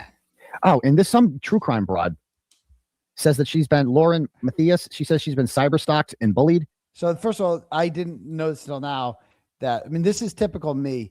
I don't plan anything. I'm like the worst. I don't have a Grayson. So like I wing everything. So as you saw there, my plan was I'm like, fuck it. I don't know what we're gonna talk about tonight. I have no clue. And I'm like, maybe we'll just play some Melanie clips. And then someone in the chat's like, check out this thing and play that. And I'm like, okay. And so I'm like, I literally watch it live for the first time here. And she did like a 9-hour stream about it. You guys know anything about that? What was that? I was playing Mahjong and I was sent a clip at this moment and it was perfect. Keep going. So before this, up to this point, all of the commentary about So most of it, there was the channel, I think Every Day with Jay. She started to catch on Saturday. I got a call. I told most the people who were named in this, I'm like, guys, just give it a second. People will see it for what it is. They'll realize, right? Like, just give it a second. And so Saturday was the first time I got a call from someone. Hey, there's a woman on YouTube. She's catching on. She's going through your TikToks. She's catching on. And then this was the next day on Saturday. Okay. And so this is me. Or Sunday, excuse me. Yes, this is Sunday. This is you. So up into this point, everybody is in her comments being I like, think maybe I heard about one or two others. Like, you poor thing, or oh man, that's so wrong what she did to you, blah blah blah. Oh, the people coming to my TikTok were insane. I was dropped by this time. I had already been dropped by all of my jobs except for one, the wallpaper company, which shout out to them. They're amazing. They still have me as one of their featured artists, but all my freelance gigs that I've worked my butt off for years for, all lost because they were tagging, like, these people coming to my feeds were tagging companies that I worked for. Being like, you're a piece of shit. You're a bad person. You made and I couldn't, and I didn't want to delete it because I'm not ashamed. Like, I've done nothing wrong. I will own it if I did. I messed up on the PhD thing. That's fair. But I did not go ahead. Bully me, people online. A lot of people I are don't messaging care. me about that. I'm like, dude, I can't watch a 9-hour stream. Who the fuck watches a 9-hour stream? That's crazy talk.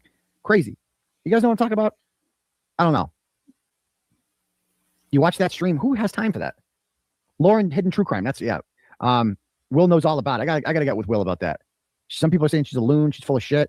I don't know. Watch it yourself, Turtle Dove. Come on, just hit play. It's crazy that girl stalked her. Yeah, I mean, maybe I'll check with Will. Lauren is desperate to be a victim. Okay. Oh, she's listen, live with Dooney Ron right now. Let's watch it. knows. Let's snipe it. Let's go over there and check that out right now. Actually, we're gonna watch it because what does the glare say? I do, but I'm not at liberty to divulge yet. Oh, interesting. Okay. Ooh. So I don't know who this guy is. Glare, I heard of him. He was starting around this time too. Yeah, the Glare is starting to realize that she was bullshit. Okay, so he was ahead of the game. Her smiling and the lyrics to Worms, which is an Eminem song. Go look up the first verse. So I don't want to misphrase it. Google it and read the first lines of Worms. So after she was served by Aurora Police. All right, let me play something. I wanted to host her because I told her, listen, we stand with you because I have personally taken orders of protections out of people's pockets after they were killed. I've responded to a domestic where a young woman had an order of protection against a friend, not even a significant other, you're just a so friend. dramatic, Duty Ron. And that girl stabbed this girl numerous times, and I pulled that order of protection. I'll never forget that. We've had high-profile cases here with orders of protection laying right next to the victim. In New Jersey, there was one. She got an order of protection against her ex, and she tried to get a concealed carry permit from the state of New Jersey. They refused her, and he. Do they feel stalker? They are compared me to a murdering stalker. My question is, do they feel stupid? They should be more insulted than anyone because these guys are cops who have seen why protection orders are needed. They've dealt with actual stalkers. They've dealt with domestic abuse and people who need orders of protection and, violence that has resulted as a lack of protection, etc. And all this. So they've seen real shit. Now that all the facts have come out and they've been able to evaluate all this stuff and realize, oh shit, this woman lied about everything. It made it harder for real victims to be believed. How are they not more upset at her than anyone? Like, they made fools of themselves for her and they have done nothing and no apology. Like, if I'm them, I'm more mad at her. Like, you made me look like a moron. Like, you made me look like an idiot. I believe that you were a legitimate victim. And as it turns out, you're crying about TikToks. Jeez Louise. He shot killed her in the driveway. But like I said, with this day and age, with the internet, though, this is just beyond one person. One person may start this, okay, and then all these haters come out of the woodwork, okay, and you never know what's going to. So maybe the chat can help me out with this a little bit. So I heard this woman was involved with Delphi and like Susan Hendricks, and she was like anti-Richard Allen. Is that right? And so is the gist of it that she's complaining that like people are being mean to her because she supports Richard Allen's conviction? Is that what's going on here? No, read the chat. Turtle Dove, you don't even see know what you guys are saying about this. It's much worse. She's building a story. Okay. This is me. Female misogyny. So she's been attacked by. What? So some of us stand with Lauren. Okay, that's cool. Not anymore. That lady falsely accused Lena from Truth and Transparency of child abuse. Well, she sucks, but anyway. I don't know what's going on. I hated HTC. Is that her? Coverage on Delphi, but I do like her coverage of other cases. Not anymore. She was a former friend that stopped. Okay. She's being stalked. It's gone for a long time. She isn't a loon. Okay. I don't know anything about her, so I'm not jumping to any conclusions. I have no idea who she is. But my understanding of it is See, I didn't even watch this part. Isn't this fair use if you play part of it? Do you guys know the rules on this? Her stalker is pulling a Lindsay. So again, I don't know the whole story. Go to the. People said it was a woman that was about. Which part? The one where you're watching the video of the 9-hour live. Keep going. Okay. So I think I find it here. I think I find her live here. Kohlberger. I mean. So you just stumbled. I had no idea you just stumbled upon it. Yeah, I'm like, I didn't know. My chat was telling me, you gotta check out this 9-hour stream. I'm like, oh yeah, I've seen some people talking about it. And then she was on with Duty Ron. So I played that and I'm like, my chat's like telling me, and I'm like, I don't know, let's go check it out. So this is me for the first time. That's so funny. I was just sent like this clip, so I had no idea. That's crazy. Keep going. Sorry. Yeah, so this is me for the first time. I know nothing about this. I'm not on your side. I'm not on her side. Yeah. Going into this. No.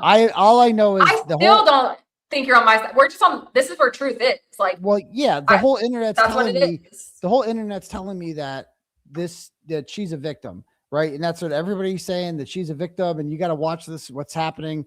And then I'm like, okay, let's go see what she has to say. And I hit play, and then this is my live reaction to it. Hold on. And law and crime. This is not drama. True crime doesn't get involved in drama. We stay very clear from that. And those of you that know us know that.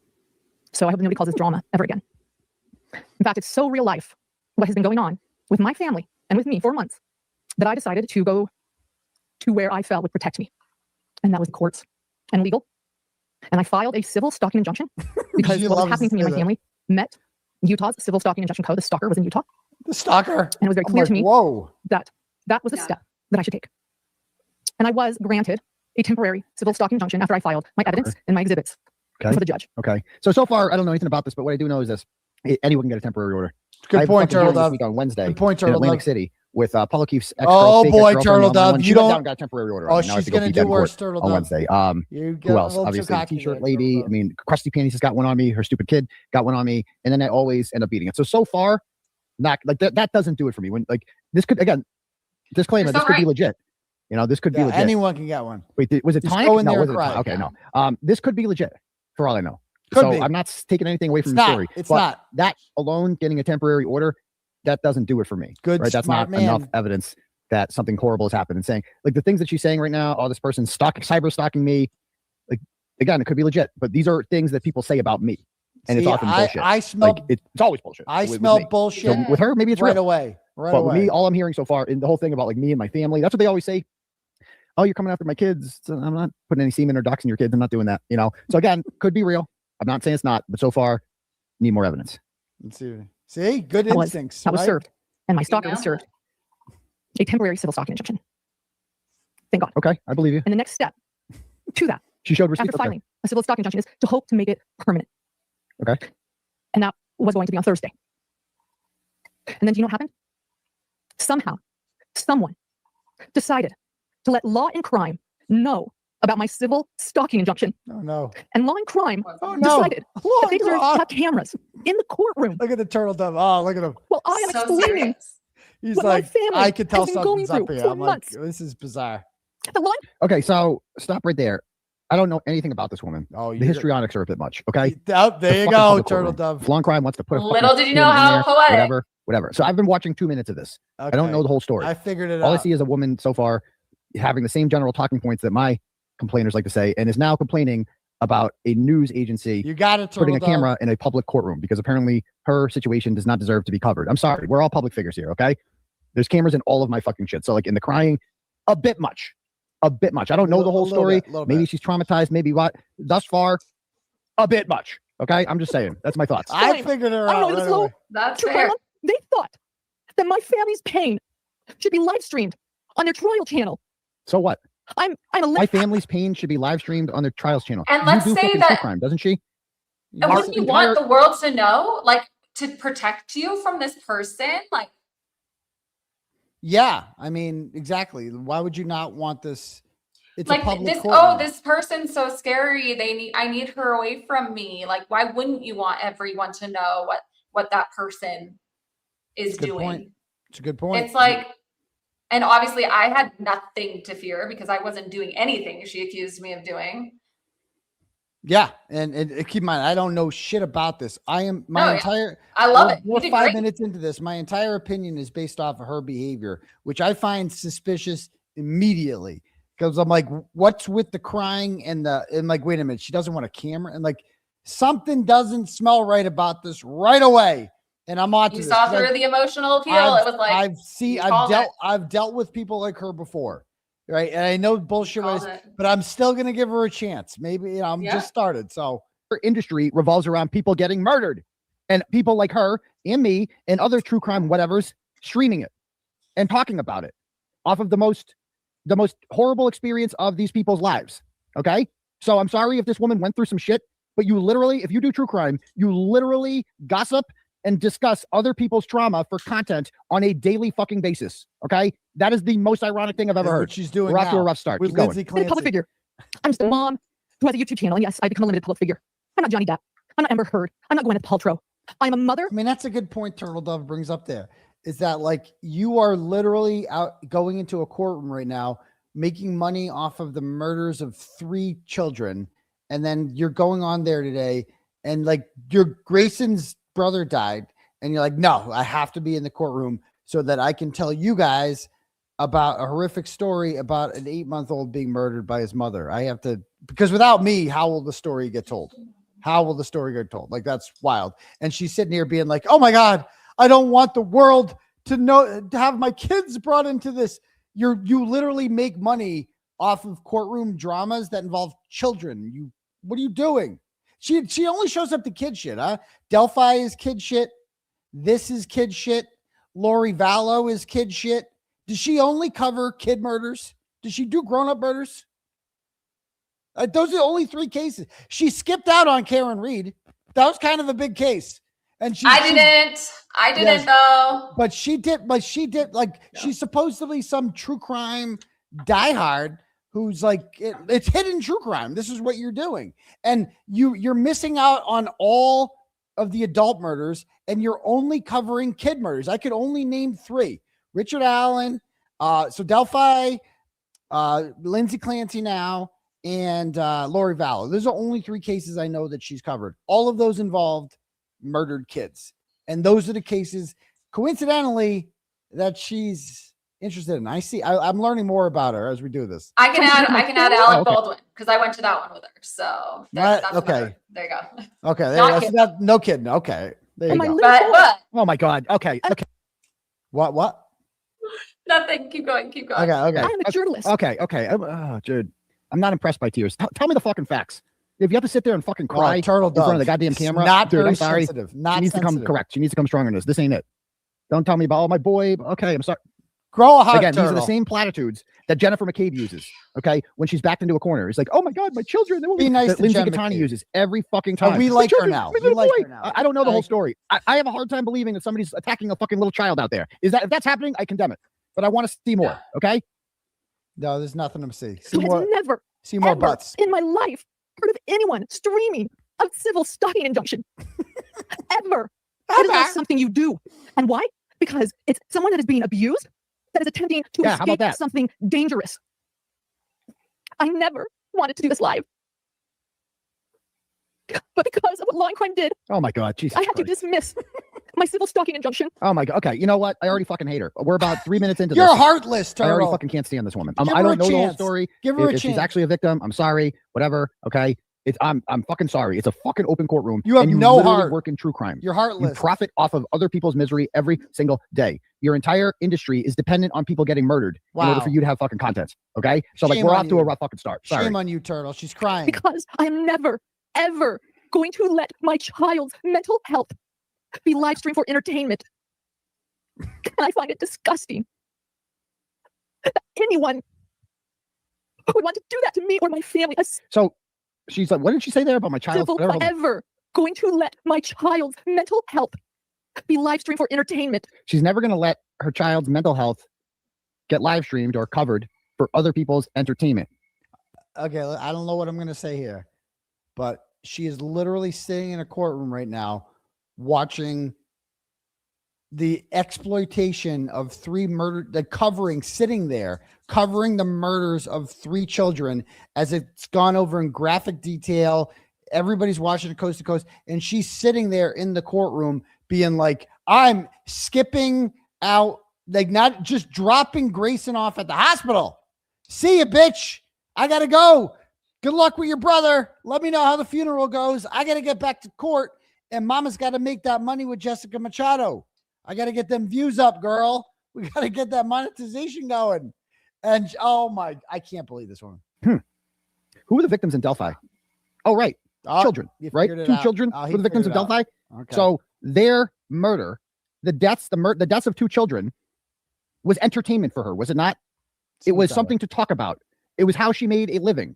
And all of a sudden, the topic of children being aired out in court is somehow a place we can't go to. Hey. We're off to a real fucking rough start here. I don't know shit about this, but she better come correct. This ain't happening. Give her a chance. And I find it disgusting that anyone didn't Lori Vallow kill her? me or my family a civil stalking injunction. My 8-year-old's mental health is not your entertainment. Yeah, Turtle. What about? And again, I'm not saying this happened. What about if an 8-year-old is murdered? Is it okay for it to be our entertainment then? Are we allowed to be entertained by that? Yes. By the murder of a child? Are we allowed to do that? Yes. If we find that interesting? Not when it's because it's so horrible. Yeah. What about Lori Vallow? Didn't Lori Vallow have an autistic 7-year-old child? Right? She's who innocent. was murdered? She's innocent, Turtle. By Chad Daybell? Hey. And you thought that was pretty entertaining, didn't you? Didn't you? Maybe it was But, Higgins. I don't know. It's not your kid. So it's okay when it's other Oh. people's kids. I guess when they become content. Okay, just making sure. I wanted to keep this private. Well, then don't I go in a wanted to courtroom. keep my pain and the bullying and the abuse and the harassment Oh my and the God. defamation and the pain Oh my God. that I have been dealing with behind the scenes for months. Yeah, what did they do? I'm so heartless. Like, I'm Oh my so God. heartless. Could not live stream to millions of people. No, watching that's- live. For fuck's sake. I know, I'm not She wanted really people. heartless. She wanted people to think they were heartless for critically thinking, and it. This I mean, is to some degree, emotional it's manipulation. emotional. Yes, exactly. Like yes. I call it out. I said it with Machado. Like, if you need to cry like this, like you are literally manipulating your audience to react the way that you want them to react by using tears. If she was telling this same exact story without the crying, it would not have gotten Duty Ron's attention, because that's the dumb people like Duty Ron see this and they want to be like the knight in shining armor. Because I'm Duty Ron, I'm 30 years NYPD. He loves playing like I'm the knight in shining armor guy. I come in there, I seen a lot of women that gotten beat up in their lives, a lot of women, and then I come along. I don't like that shit. I don't like that guy. I don't like when men use their fists on women. I come in there, I'm gonna protect them. Like, that's the way Duty Ron views himself, as like protector of women.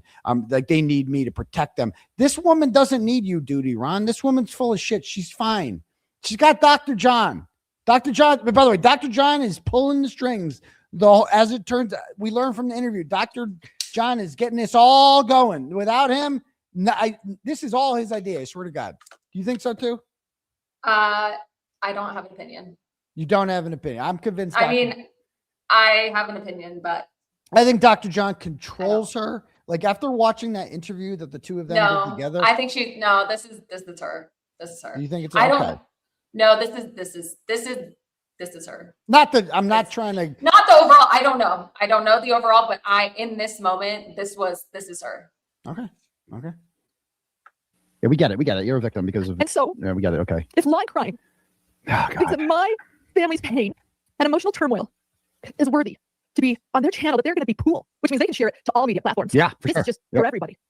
Mhm. Then I'm going to take back my narrative. Okay. And I'm going to own my narrative. Okay. You do And I'm that. going to tell you everything. Ooh, okay. tonight. All right. Do you think, We're girl? going to go through every filing. All right. We're going to go through a lot. Yeah. Wait a So get minute. ready. Wait a minute. So I didn't even know this was happening. And you're like, you know what?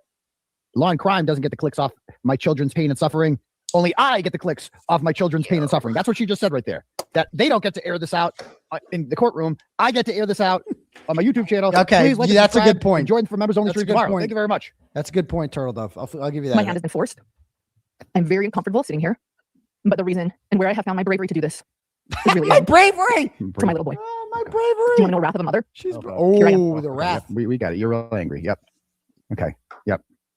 What you got? Let her talk, Turtle. Okay. Ready to go. We're And ready. so we're going to begin. Okay. Okay. Dinner petitioner responded to the following toward the petitioner. Okay, fast forward to the Okay, what's this? Hold on. fast forward to that other Honest part show. that I was talking about. Which part? Just because keep going right there. Right. The Go sperm part. back. Yeah. That's Okay. that's the clip that was sent to me. I had no idea you did this whole Okay. pre part. page, she posted twice, is her telling her friends that I wanted to use my brother's sperm. Oh, I'll overrun this a little. On for months. She's obsessed with me. The first have you met TikTok Pete Peter? about me Have you heard of posted Pete on her Peter? personal page. So she started out on her art page, her regular Instagram page. The first TikTok about me on her personal page, and later she decided to post. She created a new page that was actually. And again, if there is more to it, fine. Skip all this shit. Skip all this. None of this shit matters. Skip all this. Get to the part where some sort of lies, or they're saying this is her K Peter. Get to the K Peter shit. We got shit on K Peter that's actually criminal, and just shit like this. This is insane. This is some SD shit. Confirmed. We like SD now. That this We was like created about SD me now. because she didn't want it on her art page. So they decided to start a separate page all about me. Okay. And the first TikTok about me posted on her personal page, and later on her targeted page, so she posted twice, is her telling her friends that I wanted to use my brother's sperm as an egg donor, so that I or a surrogate could carry his baby. Before you play this, she's referring to my brother that died in March. Okay. Sorry about your brother. So that's mean. So this is a mean person. Oh my God. Okay. I'm sorry about your brother. I'm very sorry about your brother. My brother was in an accident. I loved him so much. I'm sorry. My about your heart loss. is broken. I'm sorry. Did you work that day? Did you work that day? You and your brother died? I was like his mother. He was born when I was 7 years old, and I loved him so much. Sorry. And I didn't have to cover these trials, these Daybell trials. My brother needed me, but I went because I wanted justice for the Daybell victims, and I cared. Okay. So you weren't with The your brother first because of Daybell that? trial that I ever covered. Right. He had been in his accident just a week before. I forgot about that. She skipped after her own brother. She skipped out on like visiting her brother who was dying to go to the Daybell guess. trial. I forgot about that. Oh my God. I forgot how heartless she is. Oh my goodness. And my family rushed us. So you weren't with your brother because you were at the Daybell trial, which by the way is like the most obvious slam dunk conviction ever. Like nowhere, there was a 0.0% chance that Chad Daybell was not going to would be acquitted. Like no, there was no chance whatsoever. No, it's because she was there. There was no offer like Kohlberger got to like not get the death penalty. So he took it to trial because he had fucking nothing to lose. Right. And he got the death penalty anyway. It was a guarantee. So and why was her presence in the Chad Daybell courtroom necessary for justice? As if she didn't attend, she was. Then Lori Vallow's children would not get justice if she wasn't there for it. Yes, and she left Turtle Dove. her brother who was in a coma. Is that what people are saying? No. If she actually did that, that's fucking insane. Absolutely insane. Don't judge. But I need to learn more because this is wild. And he was going to invest in hidden true crime. He was going to invest. And I knew that he would want me to cover the trial. I knew he knew how much I cared about the victims in the Daybell case. Oh my God. Oh my God. I can't believe this. She thinks she's this important? I forgot her about brother. that. Tell me do I have this right, chat? Her brother was in a coma and she didn't stay there with him while he was dying because she wanted to cover and be in the courtroom for the Chad Daybell case. Tell me that's not tell me that didn't happen. Please tell me, God, tell me that didn't fucking happen. Please tell me I'm misinterpreting this. Please fucking tell me this. Please. That's what happened. You didn't misinterpret it. That's what actually happened. I'm like, so this is me learning this in real life, and I'm supposed to feel sorry for this person. And I'm like, what? Like her own words are the ones, like she's the one telling me this. That like I skipped out. My brother was literally dying, and I couldn't be there for him because I had to go to the Chad Daybell trial and do what? You're not a lawyer. You're not a juror. You're not an expert witness. You're just another YouTuber in the courtroom. Like if I didn't go to the Karen Reed trial, it would have gone on just as it normally did. My presence in the courtroom had no effect except I got Julie Albert to say bukkake once. But other than that, I had zero effect on it. So like I'm not like I wanted to be in the courtroom because it was cool to be in the courtroom and like see everything that's going on. And that's all she wants too. She just wants to be in the courtroom because it's cool to be in the courtroom. Like that's it. Other than that, it's like she's acting like the trial can't go on without her. Like this is wild. This is wild. My fucking mother died on June 29th. Stop making it about 2024. And I'm not going to sit up here and fucking cry about it so that you guys fucking feed me donos and like my shit. I won't fucking dishonor her by doing that. I'm not a fucking attention-seeking drama queen. I'm not going to fucking do that. Bit of a drama she died on June queen, 29th, okay. 2024. Okay? On July 1st, 2024, 2 days later, was the final day of the Karen Reed jury deliberations. And I went to court that day, even though my mother died. Okay? We're all real I didn't really tell impressed. many people Where's about the it. The jerking only off people I told video? about it, I was standing in line waiting to get into the courtroom that day. Hold on. Where'd the jerk And I was with off Jessica video? Machado and Sue O'Connell. Did I skip it? And they asked how my weekend was. No, you're getting Well, I didn't there. really know what to say. Okay. So I said, well, my mom died. And they looked at me like what? And I'm like, it's fine. I go, please don't tell anyone. I just Okay, want Turtle, there you 7 of go. us. Monday was the final day. All right, hold 'Cause on. that's what this fucking is. I don't know this woman. This is fucking disgusting. It's fucking gross. I'm sorry. This is disgusting. Strong Right Who here, thinks this here is we go. normal To use, oh my God, it's making my blood boil. I don't know the whole story, but to use Oh. your, oh my God, disgusting, disgusting. Look at And Altman. I told Kelly Reed about it, and she, Okay, Turtle. whatever, like sympathies, but I wasn't looking for it. You know, Tammy was so important to me, and I knew that my little brother would want me there. you'd want you there. Why? You're not getting His justice. for them. funeral. As if they're He gonna. died in March of this year, and his funeral was the end of March, just a week before I attended the Brandon Boudreaux trial. Another trial? I was devastated. And I want everybody to know, by the way, at that Brandon Boudreaux trial, What? I was the end of it, shunned by everyone. Shunned? And I didn't know what was going on. And I'm fast forwarding. What? What does this have to do with We'll your talk about brother? that later. Okay, more victimization later. Oh my God. Oh Jesus Christ, with the tissues. Be sympathetic. My brother's Turtle. never How he was not dare in a you? coma. And I How haven't dare had you? these conversations about. And you won't ever see me like this. When I am dealing with, I'm human. I cry sometimes, right? I get upset sometimes. Bullshit. I get depressed, right? I won't do it on video ever. I won't ever Oh, let my haters big- see me like that. Big I tough won't guy. let you guys see me like that, Oh yeah. right? Because I don't want Why? your sympathy. No, be okay? vulnerable. And I don't Turtle. want to be anyone's victim. Be vulnerable. Right? I refuse to allow myself to be that. I have more pride than Oh, that. This you're is a big, attention- big I tough can't say things guy. like this. Big Go ahead. tough guy. What we should do. We were hoping that he would recover from a traumatic brain injury that he suffered. He was not recovering. We hoped and prayed. And the second year, we had to start talking about what do we do.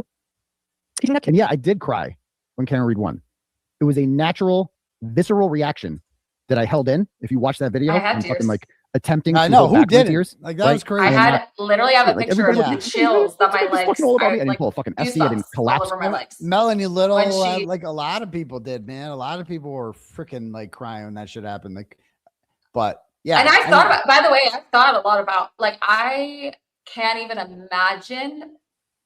I've been accused of being a stalker. I can't even imagine what she's gone through being accused of being a murderer. Yeah. I- and someone like- recorded her too. Can you believe that? How dare It was you? like that was like the biggest injustice ever. I mean, being framed for murder is pretty bad. But no, like, literally it though, was like also I thought recorded. about her, like on some Yeah. really hard days, I thought this freaking sucks. And then my brain will go to, there's a woman who actually was accused of murder, she was accused of murder. It blows my mind. yeah, I mean, Matt, and is still being Anyway. accused of murder. Will always be accused of murder Yes. for the rest of her Yes. life. There will be idiots out there who are like, she's a murderer, no matter what. No 100%. matter what. They could arrest, they could have they could arrest and prosecute and convict the people who actually killed John O'Keefe. And there will still be people out there who call her a murderer forever. And you're right, like that, like I can't imagine. Like it helps keep things in perspective sometimes. I cannot believe, number one, I never in a million years would have known I would be publicly accused of something I didn't do. Mhm. But Yeah. and then it's really grounding in moments to be like, I can't believe there are people like Karen Reed who were. I know. But if you think, if you think that's bad, there was a guy named Will the Glarer who didn't admit publicly to hearing a recording. So that's actually even worse. Like if you think what she went through with that was pretty bad. But September, October, right around this time, we were dealing with real trauma. And we had a fellow by the name of Randall. Chat, he's who being was- facetious. Okay. That was really focusing on. Okay. Anyway, back to this. I was saying you're on being the fucking way out, facetious. right? It was a natural, visceral reaction to cry when Karen Reed was acquitted, especially being in that fucking courtroom and watching it happen in front of your eyes and the dramatic buildup that led up to this, especially when you have invested your entire life into this for the last 2.5 years, right? So it's not the same thing, brother. I did cry when Karen Reed was acquitted, briefly for a second. And I was like holding back tears. I didn't sit there and fucking sob and whine and all that shit. I didn't do any of that, but I couldn't help it but cry a little bit. He wasn't married. He wanted kids. We're biased, but my brother is brilliant and handsome and kind and has empathy and is inclusive. He's everything that I want to be. And there are many, many people out there that have fertility issues that need sperm donors. Oh my God. And we wondered at some point, should we save my brother's sperm? What What would he want? Would he want to be a donor? And let me be very, very clear. What turn did If this one take? saves the sperm from someone that is recently deceased, they can do that. It's incredible. Medicine is amazing. Medical care is amazing. What just happened? That is someone that they could retrieve sperm from a Your recently deceased reaction person is if the tragedy happens. best. And people that are in comas are people that perhaps are going to make it, that want to be donors. And the way that is medically done, most people. What just happened? What just fucking happened? How did this evolve into we are going to we're gonna steal my dead brother's sperm so he can pass on his seed. Yeah, did that really just happen? That happened. Did that really just happen? That happened, Turtle. What just happened? What is That's going on right now? exactly what happened. Is through a very simple surgery. I don't need to A know very- about this. a I don't very need to minimal know surgery. about Thank you, this. Laura. These are very. I would never. Oh, expect you're you gonna hear to have the about it. conversations that my family had about my brother. The Terry Shriver decisions that you make. That's someone you love so much. The Terry Shriver decision. How could someone weaponize this? I agree. Weaponized? What? What are they And she weaponizing? weaponized it multiple times. Who We're did? going to see it. Who did? And we ended up not choosing You did. to save my brother's sperm. Oh, okay. It was a very difficult decision to make, and being a very honest, open person. I know that's a tough decision. My brother's dead, and the first thing I'm thinking is, geez, can I take his cock and crank some cum out of it? Is that what she's saying? How do you even do that? I don't know. Is it rigor mortis? Is like it's stiffen? I know your whole body stiffens up. Does your dick too? I don't know how that works. I just you don't want to know. It's like I mean, kind of serious question, but I don't know if this is like insensitive to ask, if it's too soon. No, I mean, in my caption, I put, I'm not sure how she would do that is beyond me. I stand. But I like don't this know. happened after he was dead, or he was literally dead. I don't know. No, I don't. The conversations happened before he died. Okay, so But I he think was she alive. said they didn't decide to do it. Yeah, he was. From what she told me, she used the word coma with me. From what I understand, he was not conscious. He is not conscious. Okay, so he was not conscious when they but he was We're alive. trying to make that they didn't. I think she says right here they didn't end up doing that. But they contemplated it. They discussed They it. contemplated it. Yes, and in all seriousness, sure that wouldn't have been if this was an actual. If she didn't throw that story around like candy, I mean, I would have respected, okay, that's private matter. No, she was telling random people in lines at trials. She told me in the car with another person in there, but it was not like a secret by any means. I did not out to family secret. She was very flippant with that So information. she's just going around. Oh yeah, I'm telling you, a lady in one of the lines about volunteered. it. She's making be a small story. talk about like, hey, Yeah. so My brother's in a coma. My brother's I in a might want coma. to, raise Yeah. his posterity. Because his genes were so good. Was he like really good at tennis? I or don't something? know why. Or, He like, what? cheated. The first time I heard the why was in this clip here. So he was very smart, she says. Okay, so but you can't do it when you're dead, right? Like when he's dead. I guess not. Okay. No, I don't know. I didn't research it. I still haven't. Not interested. Don't want to know. Keep going. Okay. I mean, she's really airing this for the world. We're gonna take. What the fuck is happening right now? I guess I shared, do we not, with a couple of people. I don't remember the conversation that I had with my stalker, but I know what my family was considering. And that was the gist of what we were talking The gist or the jizz? So, the jizz of what you're talking about? Her first TikTok. Oh, real. Oh, we're gonna. Oh, this is their stalker. Extracted from his body and egg and have either herself or a surrogate. You saw the okay. Hold on. Okay, so wait, fast forward to So your she's giving her reaction. stalker more attention. What's This up? is- go to your reaction of that though, because you're like, it's when she admits it, and you're like, wait. Go a second. back. Go back. No, I think you're just a little tiny bit, like maybe Okay, 20 hold on. seconds. Okay, hold on. Is it Oh rigor no, mortis? and It's after like- the video, stiffen- I after know the you- video. Okay. Either herself or a surrogate. Sorry. You saw the okay. Hold on. So let's watch So she's giving her stalker more attention. her first TikTok. Her brother's sperm. Extracted from his body Okay. and egg and have either herself or a surrogate carry the baby, and then she raised it on her own so that his posterity comes on. One of the things that was a red flag that I should have seen. So this person, the stalker, makes a TikTok. How many followers does this TikTok even have? And is kind of mocking the fact that she considered taking her dead brother's sperm and ovulating or taking an egg and making a baby clay out of it. That's right. That's Hey, what, and this person is mocking her for that. I'll never be Okay, I clay. wouldn't mock her for that. That's just, I mean, I kind of am now, but I wouldn't like make a TikTok about, you know what I mean? I'm just commenting on this situation right now. But like, also you have a right to do that. People have a right to mock you. I don't know if, especially when you're a public figure like this, like what the fuck is this shit? This is insane. Okay, more. Instead of talking about, oh, that's weird, that's so got an accident, and he's gonna Just a reminder, I had no idea what we were going to talk about going through the Tonight Show. This is how I do every Oh. show. We're just going. We're going. You're We're real going with it. professional. I used brain dead coma. I want to reiterate that my brother was never brain dead. My little brother was making eye contact until the day he died. When I would take my little boy in to see him, though he would make eye contact with me when we look at him. Oh, the boy again. He was so sweet. Okay. He loved my little brother so much. Or he loved my little boy so much. He was close. He was the best uncle. See how my brother would make eye contact with me whenever I visited him. You couldn't talk. Oh, that wasn't until the real prison I brought my Missy? little son. I thought that was And then real he stopped prison and looked Missy. at him. He was never brain dead. Okay. Oh, I want to see more of the stalkers TikToks. So that made you cry? I mean, why not just block them? Who cares if somebody's making fucking TikToks about you? Who cares? Okay, if it violates some rule, report it to TikTok.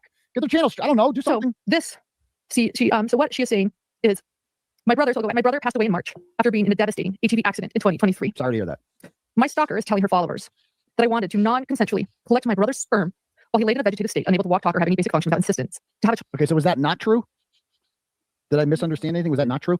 I think it's child with him is led to a flurry of comments from people about me, including one about this being a form of rape, to which the stalker responded, "Yeah, you may be right." Do we have that, or should I keep going? You have it? Okay. That is an evidence. What's wrong with that? We have that, but we'll keep Evidence? going. Evidence? She has since made multiple TikToks. So you made a comment on the Well, TikTok. someone was just like, it sounds like rape. And I was just like, I mean, I don't know. There's no. And you go, consent. yeah, Might that may right. be I don't right. know. Yeah, you're not even saying it is rape. I yet. don't know. You might be right, but yeah, I don't mean, know. it sounds a little grapey to me. No, I feel like you. I how- understand that story is weird. It's a weird story. Keep going though. This isn't about. It's like, that. what Keep if he going through your came out? reaction. What if he came out of the coma? Just and keep then was going. fine? Your reaction. Okay. Talking about the so-called R word. This is YouTube. So I'll say it once and not again. Right. Grape. Sorry. She claims that I want to do this to my brother, which is simply untrue. Yeah. Didn't you just Completely admit it? malicious and emotionally harmful. I want to watch a couple more of these videos now. Okay, this one is a video because it was too difficult to blur my stalker's face. Despite these videos being public, by the way, she actually wanted her face shown in these cyberbullying campaigns. She's proud of them. I'm the one choosing to blur her face. So it's some chick who says she wanted to get pregnant with her comatose brother's sperm. Okay, so that's mean, I guess, but also sounds somewhat true based on what you said. So what's the issue here? This is stalking. She thinks internet trolls are stalkers. Stalkers are people who show up at your fucking house and like sit outside and text you and say, I can see what you're doing right now inside, and like never leave you alone and come to you. You know what I mean? Like that's a stalker. You think this is stalking? This is just somebody on TikTok being cunty. That's all I'm seeing so far. But this one was too difficult to blur. So essentially, she again was enjoying letting everybody know all the red flags about me. And number 3 was the biggest one, that I wanted to get pregnant with my comatose brother's sperm. And then were there comments under that one or anything, or should we read them? Or are we good? Just too many. Okay, so there are a bunch of comments, and we've saved them and shown the people implying again the R word or assault and the non-consent, and people just mocking this idea. The lack of empathy that these cyber bullies have. I want you to know the people I brought up, Lindsay and Janice and Lori, particularly Janice and Lori, they love to comment on these. Oh God. You still. There more? Yeah, you still have a reaction. It's very soon. Okay, I got you. And then I want to see some more TikToks of the stalker. Hold on. Oh yeah, we're making sure. And then we'll get to fart box, the fart box portion of the evening. Okay, I guess before we do maybe a cop can't tell. I'm gonna slow this down a little bit so I can hear this. Did I pass it already? Maybe I'm wrong. I don't know, but it doesn't matter. Let's get to something That's on else. 1.5 speed. Let's so- get back to Brad Pitt. Let's get back to Brad Pitt. Okay, yeah. Let's. You want to watch the Brad Pitt one? Let's No, go over I'm that. teasing. I don't know what. Oh, I kind of I'm want to. saying let's be done with that one. Let's just be done. Move on. Okay. So actually, I want to go back to her channel. I kind of want to watch the Brad Pitt one and get your reaction. And by the way, so you bought tickets to CrimeCon, and Yep. that cost a shit ton of Long money. before she And then- she didn't have tickets when I ended my friendship with her. I had my tickets purchased. Right. And so then she Decides that she's showing up, and yeah, tries to have me publicly embarrassed. right. In my okay. opinion. And I don't- and how'd you kicked out? So yeah, she had me kicked out. I should probably share with you, by the way, the deal she tried to make with me through our attorneys. So I remember you did listen to the court hearing, and the judge was like, hey, why haven't you tried to mediate this? Please go out and mediate this right now to the attorneys, right? And so I went into one of the meeting rooms, all her attorney and my attorney chatted, and the deal that she wanted me to make to drop the suit was for me to delete all my social media, and not just the Instagram and the TikTok and the ones that had her behavior on it, not just those. She wanted me to delete my art account and agree to never open another social media account again, like another. Oh. And in That's return, she would not go live about this on her. She would drop the suit and not go live about this on her channel. Real? Okay. Oh, that sounds like extortion. So, sounds like First Amendment issues here. Like you have said, caught on from day one. Yes, my First Amendment right. They wanted to take away my ability to talk about their behavior. Yes. And what use the do court you to think do I that. said when they came to me with that deal? I think you said Hell no. no. Hell no. Okay. So I knew at some point she was going to go talk about this, and I have no regrets. I don't regret. I never knew it would lead to this. I never in a million years. This was never, nah. I set out just to, if people knew, if you knew and you needed to know you weren't crazy witnessing her behavior. I mean, she showed her behavior for over millions of people now. And that So, had nothing to do with me. That was all on her. I was told to ask about your meta glasses. What are those? Yeah. So when in CrimeCon 2025, that's Yeah. true. You stopped covering it by this point. I went to try to get the body cam footage for when she had me kicked out of a bar. I was already in the bar area. She entered in, had the police come and tell me to leave because she wanted to enter. I was told that in the state of Colorado, the restrained party needed to leave if the It's not like petitioner that. wanted Yeah. to enter. Yeah. Any state, it's like that. Yeah. Yes, the body cam footage they claim does not exist. There's no police report. I have right here in my pack of receipts, the proof that the person who pulled me aside was a major crimes homicide detective. Major crimes homicide detective, and the body cam footage is buried. Does not exist. They've never. What they about claim that what are it the does what not are the exist. meta what are the meta glasses though? I fortunately was wearing the meta glasses when that happened. What are those? They have like a camera right here, and okay. if you know, I turn them on so you can see it when you record. It has a light. They know, right? Okay. So I mean, I immediately start recording. I bought these. They're awesome. They're great on vacations. When you watch your kids, you don't have to watch through a phone. You can turn your camera on. I should be sponsored at this point. Okay. Yes. Like, let's be honest. Anyway, you can watch through your glasses. And so I had them, and let me turn them on to record. Okay. So look, it has a light when you record. It's not like you're shady or anything. Okay. Anyway, I recorded when they entered my space. I was like, oh my gosh, they're in here. They're in here. I turn on my camera. I see Grayson. I then see Lauren like ID me and walk off. This is all in camera, by the way, on my meta glasses. And then less than 2 minutes later, a cop comes. Major crimes, sex crimes, homicide detective, pulls me aside. And I recorded. Fortunately, it records like in 3-minute increments. And I'm so glad I did, because they claim that body cam didn't exist and that moment did not happen. Aurora, Colorado does. I think I would feel crazy again if I didn't have that. So I have a bunch of 3-minute clips of that interaction. She also never mentions that in her declarations. And also, while this is happening, while the cop is talking to me, she and Grayson and Joe Petito, unfortunately, Joe Petito, she brought another victim into this, are circling me. Oh, I remember that. Yes. And so she's following you around. She clearly wasn't scared. She's abusing this order. She's just using it to bully you. She's going on here doing all this shit. And now Dr. John, and I swear to God, I just searched the name Brad Pitt in the transcript. I'm just like, I don't even need to go over this. This man is a fraud. Oh, you don't need to, I but confidently we're going to. say this. This man he might have his license, but he is a Brad fraud. Pitt, the actor. So yeah, so let's dive into this analysis. I'm going to start in a fairly peculiar, A unexpected year place. older than my father. And I'm going to start with talking about Brad Pitt, A the actor. grown man. That is peculiar. It is a little peculiar, right? So the reason I want to talk about Brad Pitt is because he's an actor in my generation. He's an actor I followed very closely over the years. He's an actor I really appreciated. And I really kind of watched him mature and develop and grow. And that's been somewhat inspirational to me. Yeah, So you do like him. He talks about Brad Pitt. so let me just say, so I'm going to do a little bit of my own fangirling here, I guess. But let me say that the reason I got to know Brad Pitt was because in 1992, he was in a movie called A River Runs Through It.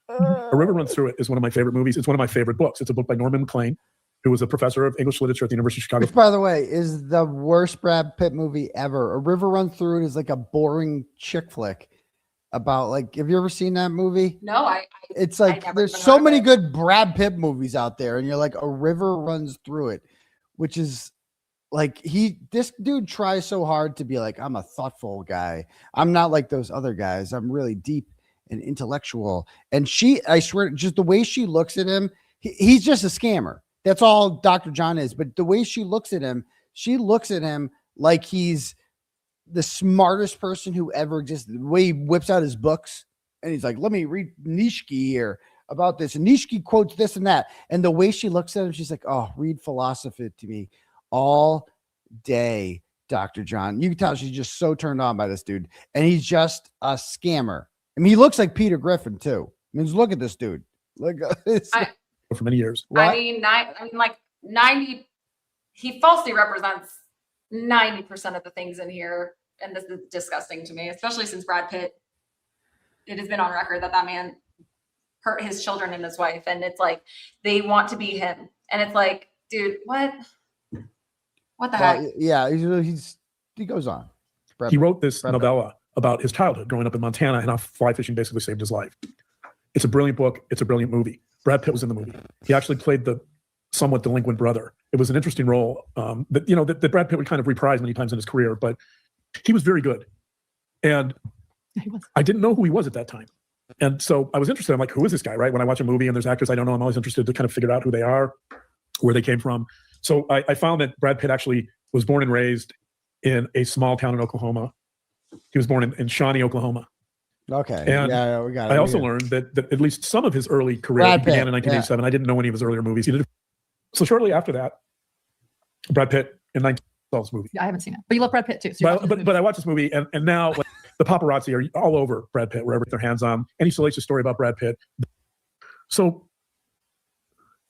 let's get back to Brad Pitt. So now that I've talked about these ideas of what's called the essential moral self, let's get back to Brad Pitt. Okay.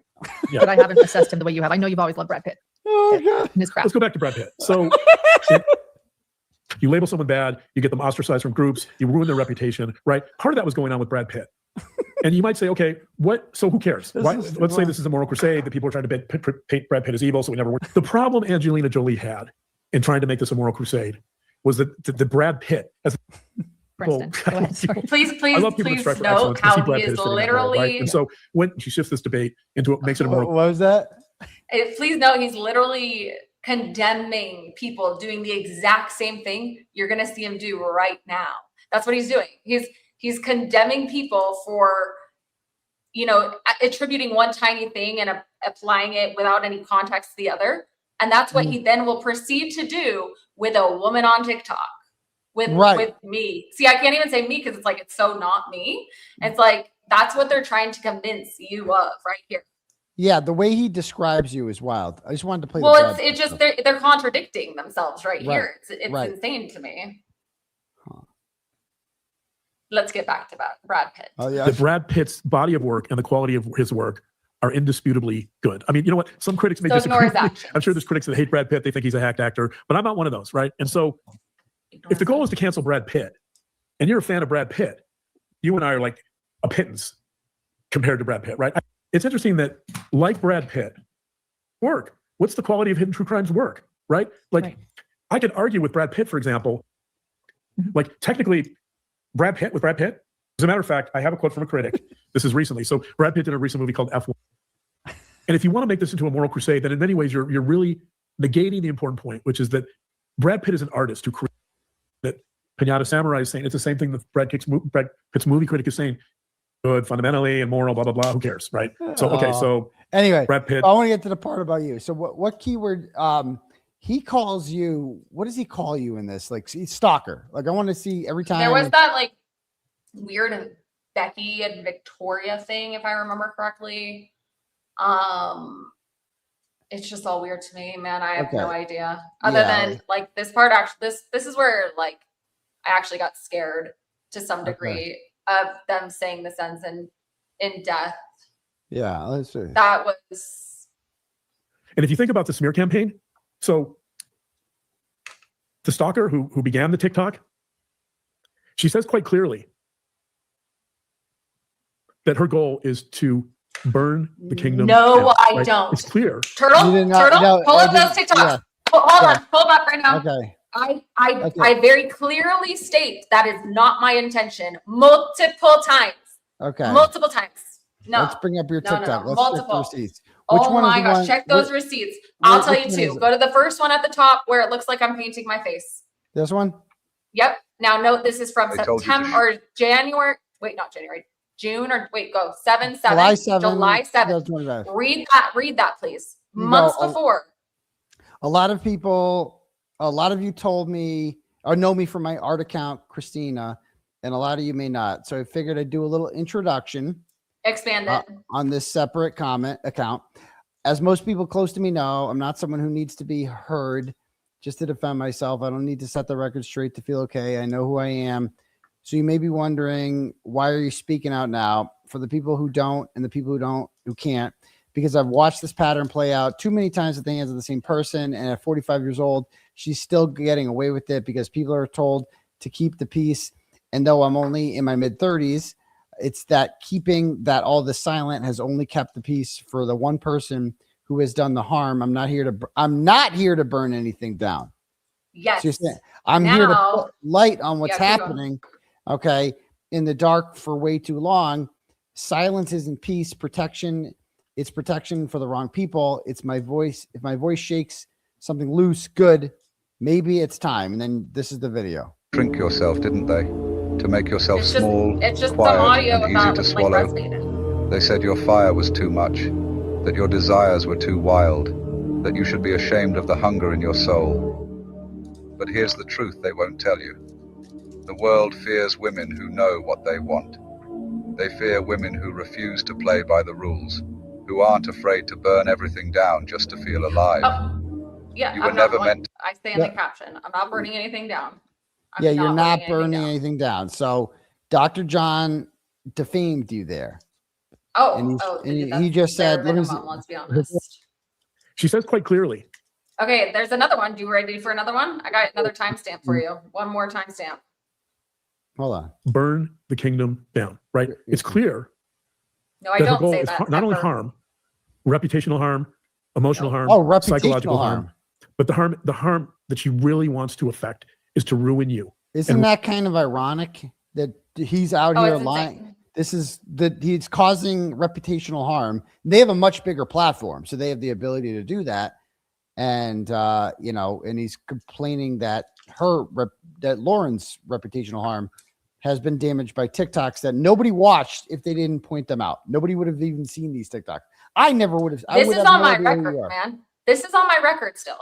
This does not show. This is on the stalking is on my record. You background check me. It's on my record. Someone has to click through the filings and the case number to see it's dropped, that it never went through. It is on my record. Really? Well, that's unfortunate. 100. I will show you. It is on my record. So what they did, there's another one. Go there. Let me show you one more. Go back to my TikToks. I'll go back. And it's like, I'll tell you a quick little clip because I want that very clear. Okay. Which one? Okay, go down, down, down. It's before down, down, down, down. Keep going. Okay, work. No, right there. But in the Matchbox 20 shirt, it's like in the middle. Down is the white shirt. Down, yep. And then to the left, two to the left, right there. This one. And then go to minute marker 302. Oh, it's a long. Okay, it's a long video. Okay. Yeah, that's one the longest one I think I had. All right.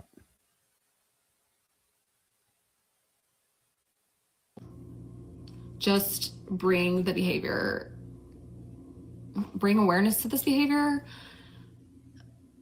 I mean, I don't even want to take this girl down. That's why I'm not even mentioning her name. I just want to bring awareness to it. A lot of good people have been hurt. There you go. Just so you can stop it. And there you go.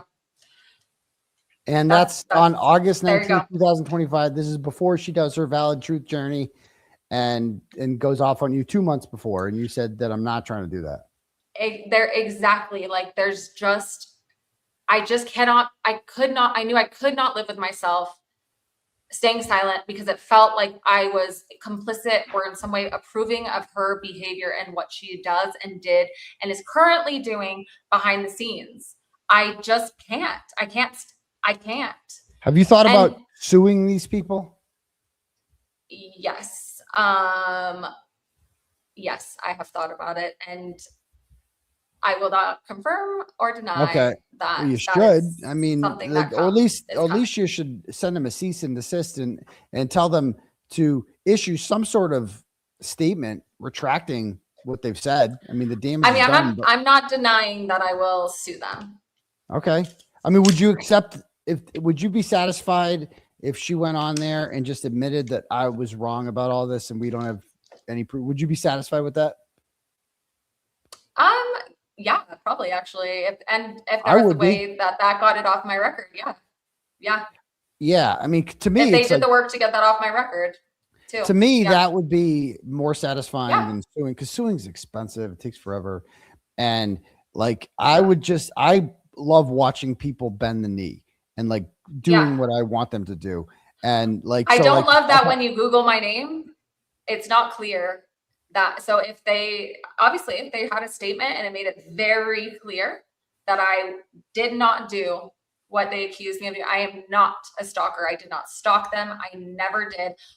If you go to read that statement, I think I sent you the post. My first statement I made after all this, it was over a month later. And I can pull it up too. On your TikTok? And I walked away. I wanted nothing to do with her. I walked away. I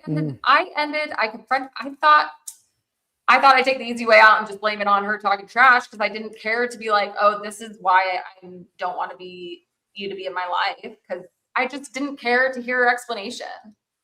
I just knew I wanted nothing to do with who she is, and she could go on and live her life. I didn't even realize at the time how deep it went, how deep. I'm so glad I got out, man. I'm so glad I saw it. When's the last time has this died down since October?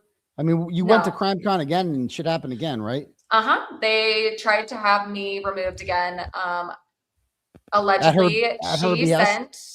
I have heard, yes, allegedly it was her who sent them the screenshot of me on someone else's live stream. I was not live. Someone else was live, and I guess my face could not be shown on anyone's live stream. Really? Interesting. Okay. And so and I had people following me around at CrimeCon. I have that documented. The 2026. But were you able to get in? Yeah, I got in. And it was like, I was stoked at first, but then I realized it was crazy, man. That was crazy. Okay, the first public statement I made, let me find that. It's on your TikTok? Found it. Yeah, I found it. Okay, this is what I say. Let me make mine bigger. I don't know. I'll just read it. Let's be clear. I saw the pattern. I saw the behavior. So I walked away. I didn't reach out. I didn't look back. I didn't enter her space. I ended the friendship, and I never second guessed that decision. Staying silent would have felt like giving harmful behavior a pass, especially when vulnerable people were being affected. I didn't create the problem. I didn't bully, harass, stalk, or trash talk. I described behavior. If that makes anyone uncomfortable, direct that discomfort toward the actions, not the person naming them. And that's why I put my face to it, because I knew that if I was going to talk about her behavior, I was not going to be scared and hide behind an anonymity. I'm not, I can own that I was talking about her behavior. Yeah. I own it. And though I lost all that, I don't care.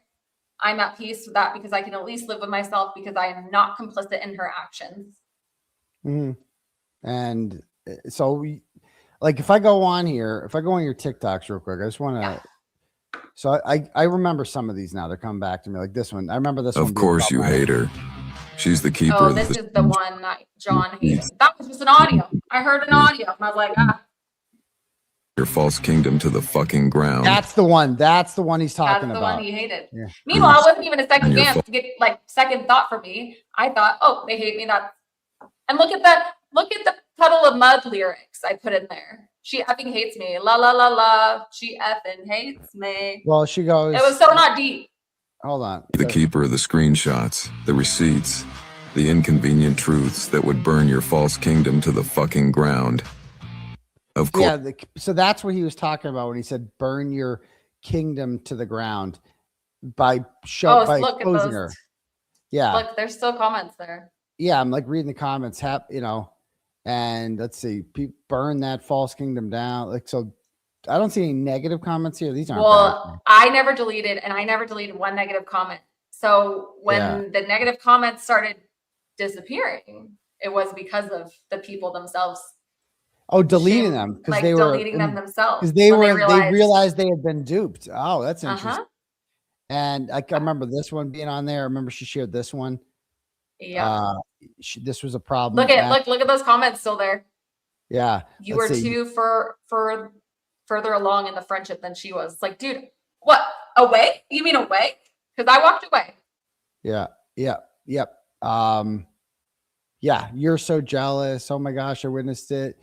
You were friends, good friends. Well, you were good. Okay. So I remember when I first went on here, it was like all negative comments about you, but those are all gone now. It seems like there's still let's see, the brother one I think still has a handful. I don't know. I haven't looked in a while. Said she wanted to get let's see. Oh yeah, this is cool. Yeah, this is cruel. Somebody says so. 10:15. That's right when she does her stream. Okay, that one was the one that she thought was. Yeah. Okay, so like look at that. I saw the passionate color palette and thought you were referring to the. See, that's not even one. Yeah, so that's so crazy. I mean, a lot of people deleted them. That's crazy. And I feel like I don't want to pat myself on the back here, but I feel like everybody was feeling bad. Like the Duty Rons of the world were like, you saw me. She was live with Dooney Ron when I found out about it. And so that was the general sentiment was you were an evil person, a stalker. She didn't even say your name, but like she kind of directed people towards your channel. They could find out who you are that way and blah, blah, blah. Yeah. You made Lauren Matthias cry. Right. And so then I feel like her own behavior made her cry. Right. But I feel like I changed the narrative on that. Would you agree? No, you did. I'm telling you. That's why. Okay. So love or hate you. People have mixed opinions on you. I'm very aware. But at the end of the day, it is because you did not hesitate to call a spade a spade. I kid you not, man. I could sleep in my house again. People were showing up at my house. People were showing up the day of the 9-hour live. People were showing up at my house. We left. It wasn't, my husband ended up staying. He held down the fort. He called out some people that were outside my house. I had people sending letters. I don't even think you know this, to my mom. They inundated my husband and his business and with emails telling him how terrible his wife is and how much of a stalker she is and how he needs to get me in line. The letter to my mom, what told my mother that she needed to get her child in line. Like it was really wild what happened. And yeah. I mean, I'm sorry you had to deal with this. All based on this woman's lie. I mean, it's not okay, obviously, but like, look, I wasn't framed for murder. I wasn't there's a lot. I know that's maybe gaslighting myself, and there has been an impact. I don't personalize it as like from them. What they said is so, it's like them telling me I have blue hair. It's like okay, I don't have blue hair, so whatever. But in a sense of a traffic sense, I should read one of my posts because that's how I felt about it. I like put it in a statement because I finally put to words how I felt about it. Okay, here it is. Yeah. The first time I ever named her publicly was on May 24th, 2026. So this year, I said, Lauren Matthias of Hidden True Crime went live on YouTube for 9 hours straight to try and convince the world I was a stalker. I ended my friendship with her and she freaked out, in my opinion. I had to grieve the life I had before that 9-hour live and her media tour that followed. Compliments of Duty Ron, Web Sleuth, Megan Connor, etc., with millions of people watching. A friend of mine compared it to a car accident and it made me realize something I had been trying to put into words for a long time.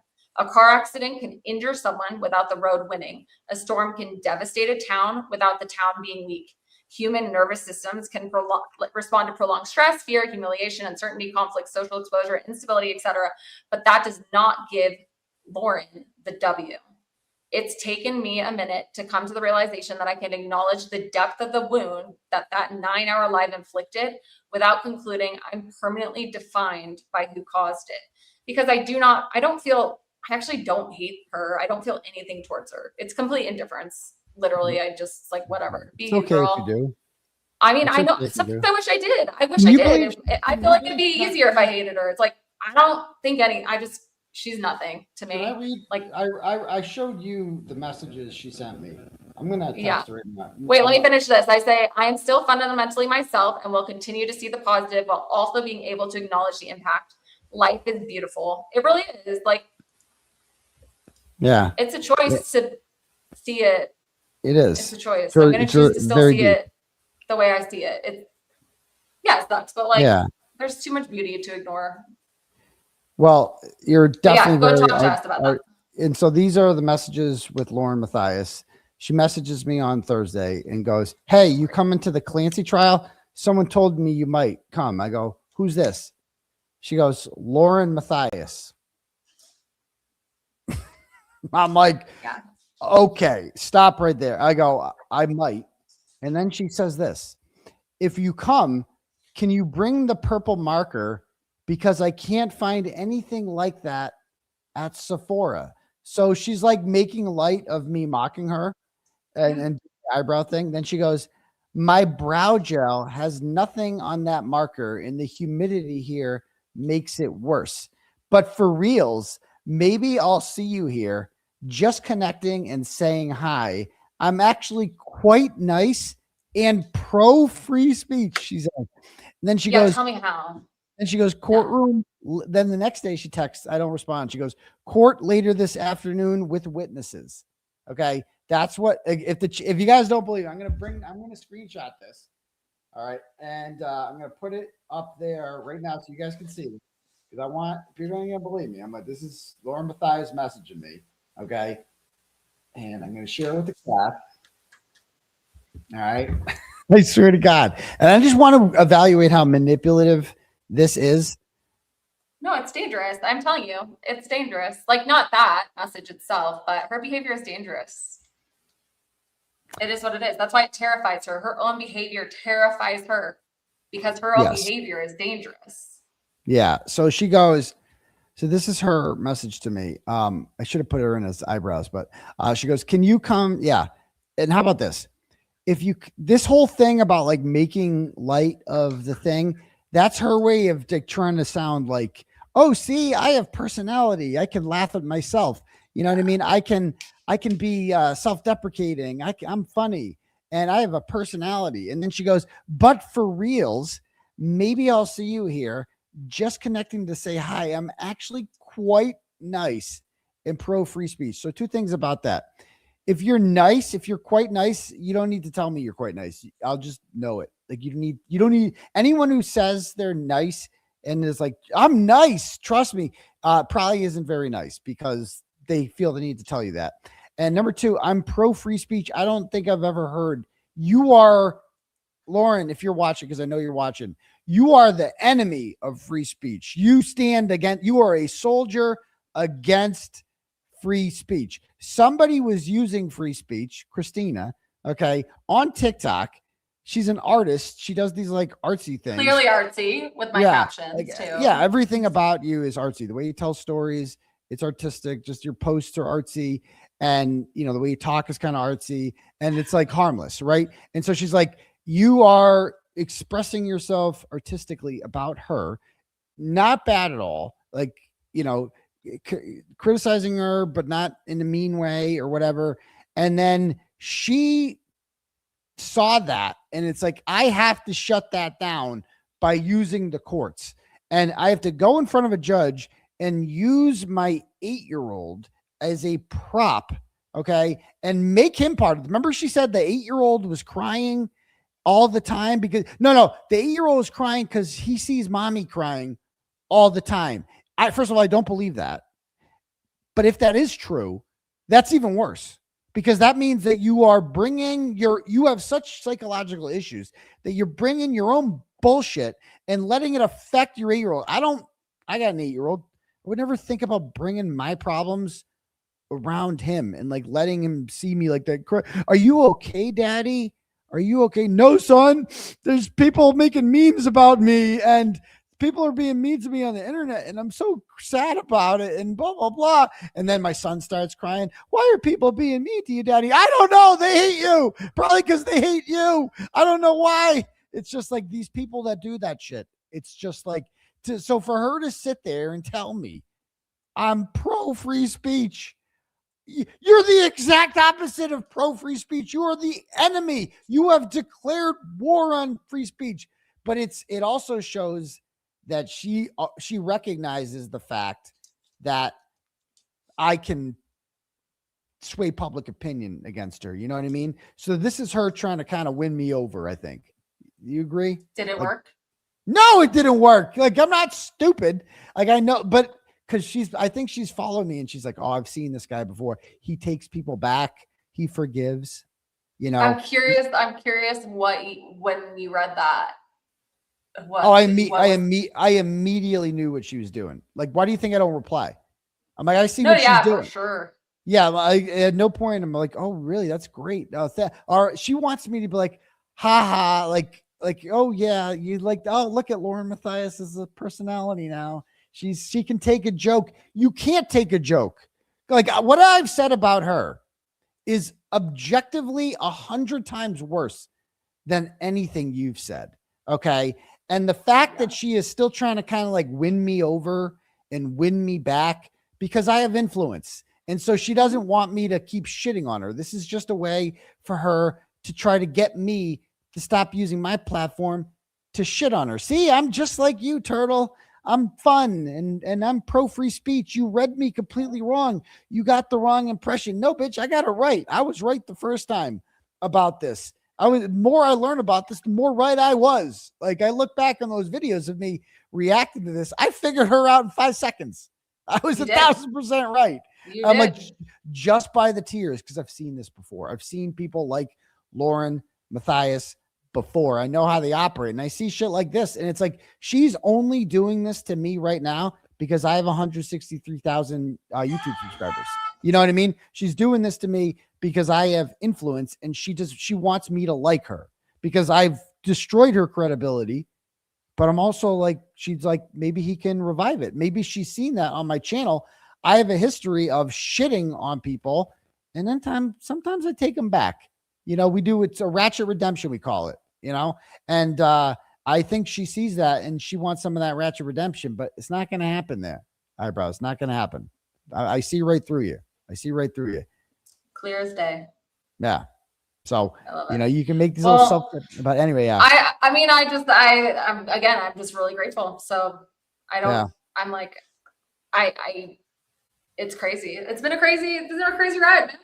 Yeah. It's been a crazy ride. Well, all right. Thanks anything for else? having me on. Yeah, we appreciate it.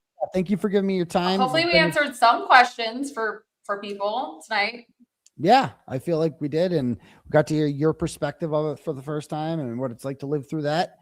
And you know, you were the victim in here, not her. She's not a victim. She's a fake victim. I know it sucks because like I don't want to. I feel like she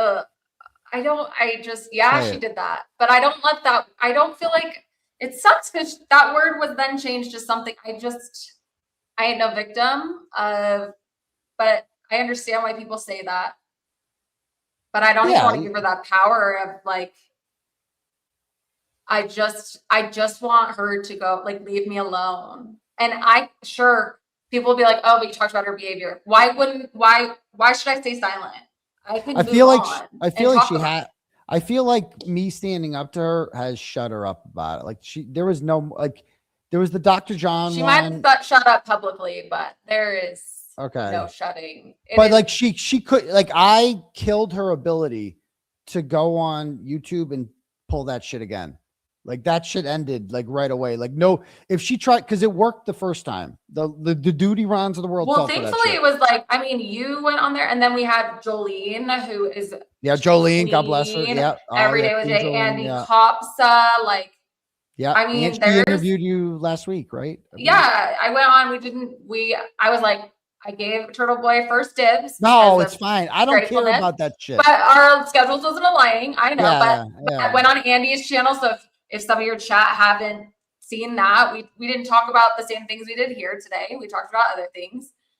But I mean, it's you definitely got that ball rolling, and it happened so much faster than it ever would have. And that's why I didn't speak up. I didn't come in chats. I stayed silent because I knew the truth would speak for itself. I knew you were, sure, on paper you're defending me, but no, you were defending truth. Yes. There's no my narrative, her narrative.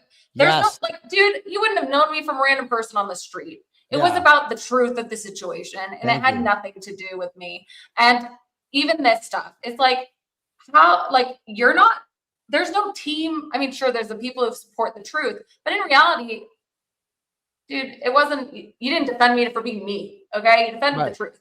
Right. I hate the people in the comments that at the time were like, oh, it's just because, you know, they're being swayed by Christina. It's like, I am not reaching out to people. They're not swayed. What? No, you This didn't. is because of truth. And This when is they- truth. I reached out to Lori Hellis. Yes, I did. But no one else. I did not reach out to professional I reached contact. out to you early on about this, and you were very. Yeah, you reached out to me. I You said were no. very like didn't want to. You didn't want any. You didn't want her to be able to be like she's pulling the strings. You know what I mean? You did not- Exactly. yeah. Yes. No. I was. Yeah. I wanted no interest. I was not playing into their. I had no playing into their narrative. They said I was doing all that stuff. It's like, no, I wasn't, and I'm not going to. Like, the truth will speak for itself. There's I was no offended. reason. I was offended. I was offended Sorry. by what she was doing, like her use of the Oh, courts. like by me? No.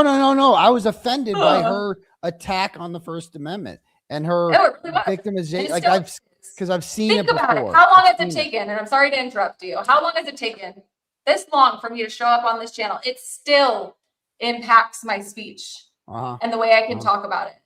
Well, I'm glad you're speaking It out still now. so- does. Well, I appreciate. Well, Well, keep- I appreciate you. Thank you. keep speaking your truth and No, it's not my truth. It's not my truth. the It's truth, the truth. the truth. There's only the truth. Correct, the truth. So And that's why I thank- need to speak it in the first place. So yeah, it's the the truth is truth. the truth. So, well, thank you for coming on. I appreciate it. You rock, And man. we'll talk I soon. appreciate Thanks. you. All right, we'll talk later. Peace and Deuces. bumpers. Bye. Howdy. Yeah, that was cool. So there we go.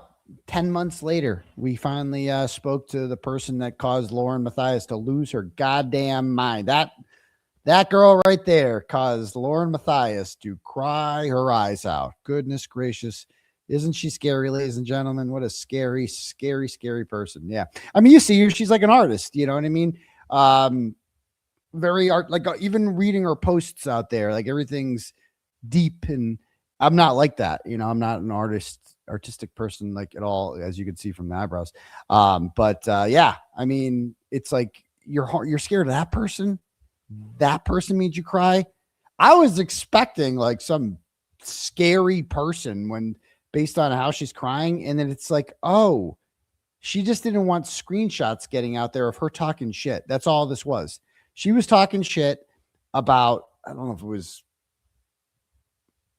the Vallow family. She was talking shit about some victim's family. And she was going to share Christina was going to share screenshots of that. And she didn't want to get it out. That's why she called the cops in the first place. That's all it was. It was just like a gigantic censorship campaign. And that's it.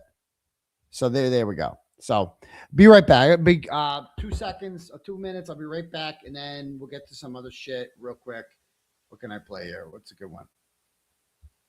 You just don't want to see it, and your mind isn't going to allow you to see it. And I don't think there's anything you could see that would prove it otherwise. If you can't see the damage in that picture. So microscopic tail like pieces at Karen and say, "You've been lying to me for a long time, bitch." I don't really understand it. So missing pieces already right there. There's substantial pieces missing. So microscopic tail-like pieces found in tail-like pieces. You can see the missing pieces already right there. The tail-like? You can see the missing pieces already right there. That's not how a tail light looks. You can see. There's no way to not see that this is missing substantial pieces. It's about as big as it gets, unfortunately. So you just don't want to see it, and your mind isn't going to allow you to see it. And I don't think there's anything you could see that would prove it otherwise.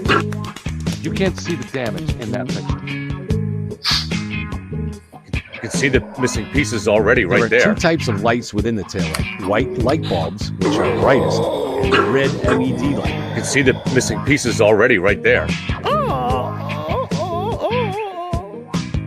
I know you won't see it, because your mind is already going to block out everything that you can't see. Is that big enough for you there? That is a substantially broken taillight. You can see the missing pieces already right there. Neither is the cruelty of fingering a 17-year-old high school girl. Now, the defendant now wants us to believe Jen was some kind of villainous mastermind. The cruelty of that betrayal is not something we should ever forget. Now a college student with her life before her, nor a 17-year-old high school boy. Now he's talking about the newest trial and that's good. It was better in the last few days. I wasn't aware that I apologize. Somebody wants to get it to me. Jimmy says the Wi-Fi connects blocks away. We're also...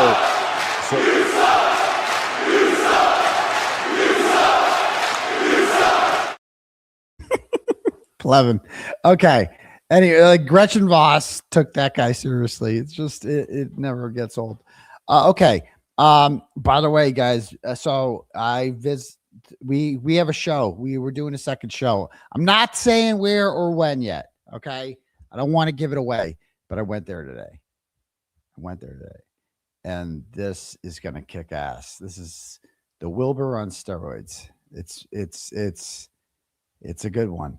I was just blown away by the theater today and how awesome round 2 is going to be. And this show is going to be me. It's going to be a 3-person. It's the first Wilbur show.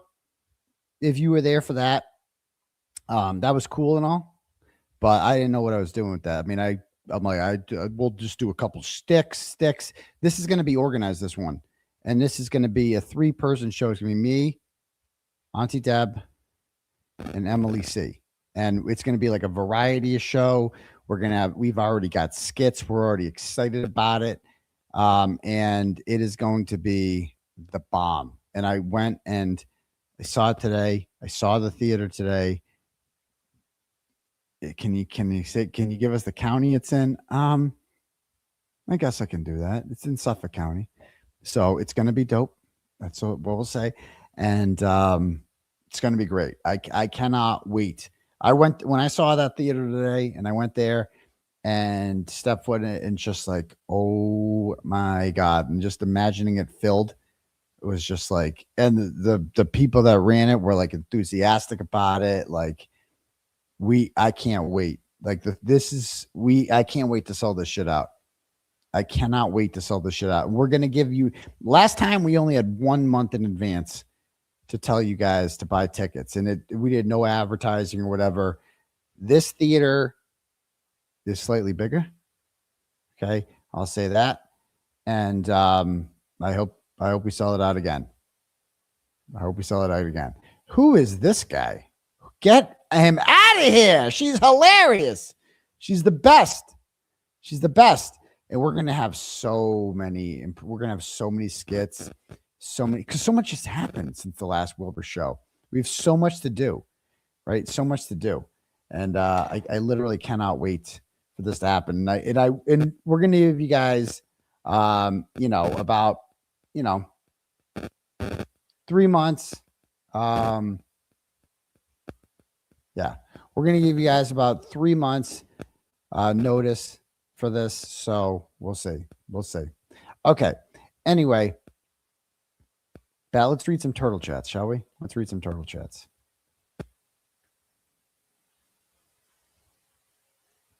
All right. All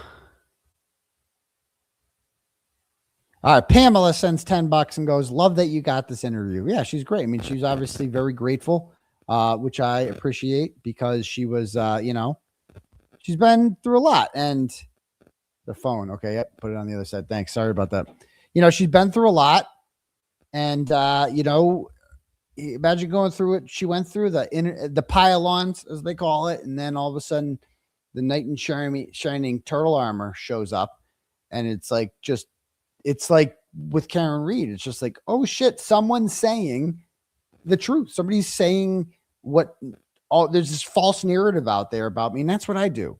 I come in there when I see a false narrative out there. There's nothing I like more than to come in and just slice it to pieces, man. Just slice that shit up. So there we go. Next. April sends $5 and goes, dude, for sure Lauren is going to file a copyright strike on tonight's presentation. She could suck monkey balls. What in the dark shall come to the effing light? No, because I think Lauren still wants to win me over. That's the thing about it. Like you could tell from those messages. Remember last time I crapped on her and then she responded to me and she's like, you did great work with the Kearney case. I see what you're doing there.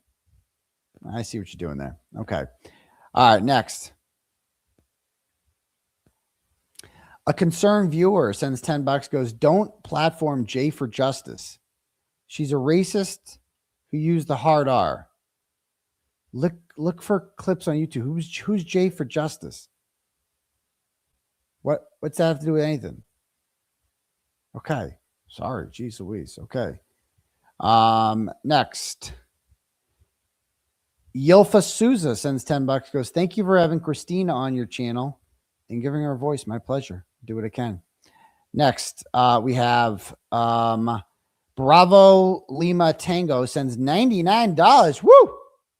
Thanks. And goes, Brian and Mike said you hate it when they get super chats and proceeded to read all the dollar amounts they got tonight out loud as a flex.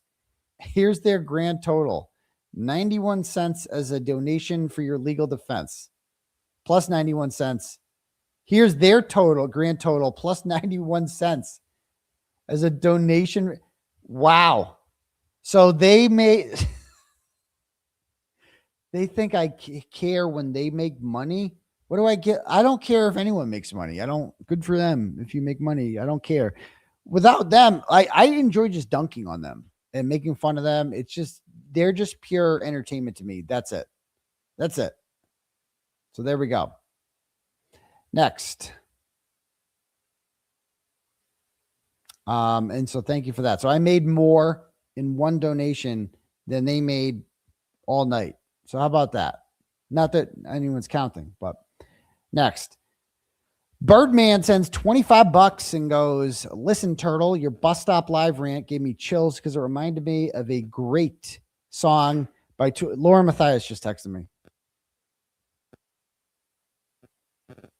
Question mark. Should I text her back?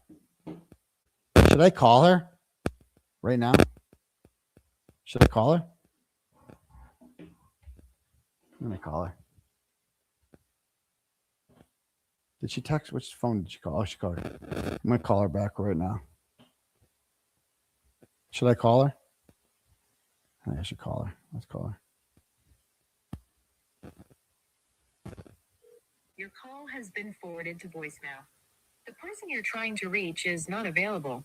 At the tone, please record your message. When you have finished recording, you may hang up. Hi, Lauren. It's Aidan calling from Turtleboy Daily News. Just wanted to talk to you. We had Christina on tonight, TikTok Christina, your stalker, and just wanted to maybe have you on to share your side of the story, see if you're still traumatized from that whole thing. I know you're in town. I appreciate your attempts to win me back over, but it's not going to work. Not going to work. Not unless you come on my show. So give me a call back when you get this. I'd love to have you on. Maybe we can do some makeup tutorials together or something like that. And we can talk about Dr. John. We can talk about Brad Pitt. Because I got to be honest with you. I think it's Dr. John. I mean, obviously, I'm not a fan of your attacks on freedom and the First Amendment and all that stuff. But after watching your YouTube presentation with your husband, Peter Griffin, it just became clear to me that he's kind of pulling the strings. And so I'm going to give you I blame him. It's like you'll do I think Dr. John's putting this all in your head. That's my theory. So give me a call back. We had Christine on. She was lovely and she was really nice. And, I want to give you a chance to respond. So if you want to come on and discuss this, and then maybe we can talk about your new friendship with Jess Machado too. All right. Talk to you later. Bye. So she didn't answer. We'll see if she calls back. So she goes, you watching ? Okay. So I'll be like, okay. I had Christina on tonight and wanted to see if you would join us. Okay. See what she says. Go. I just texted her back. Okay. Go. Let's see if you like my crack screen there. This is my backup phone. I have two phones. Okay. See if she texts back. I don't see the dots at the bottom. Yeah, Machado must have given the number. Okay. All right. Anyway, let's read some more Turtle Chats. Okay.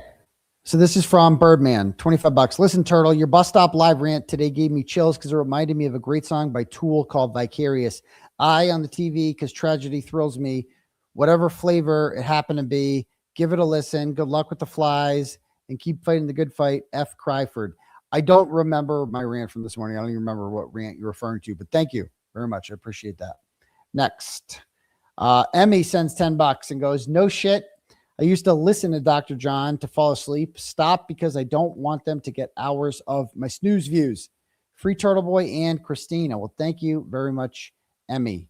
It's very nice of you.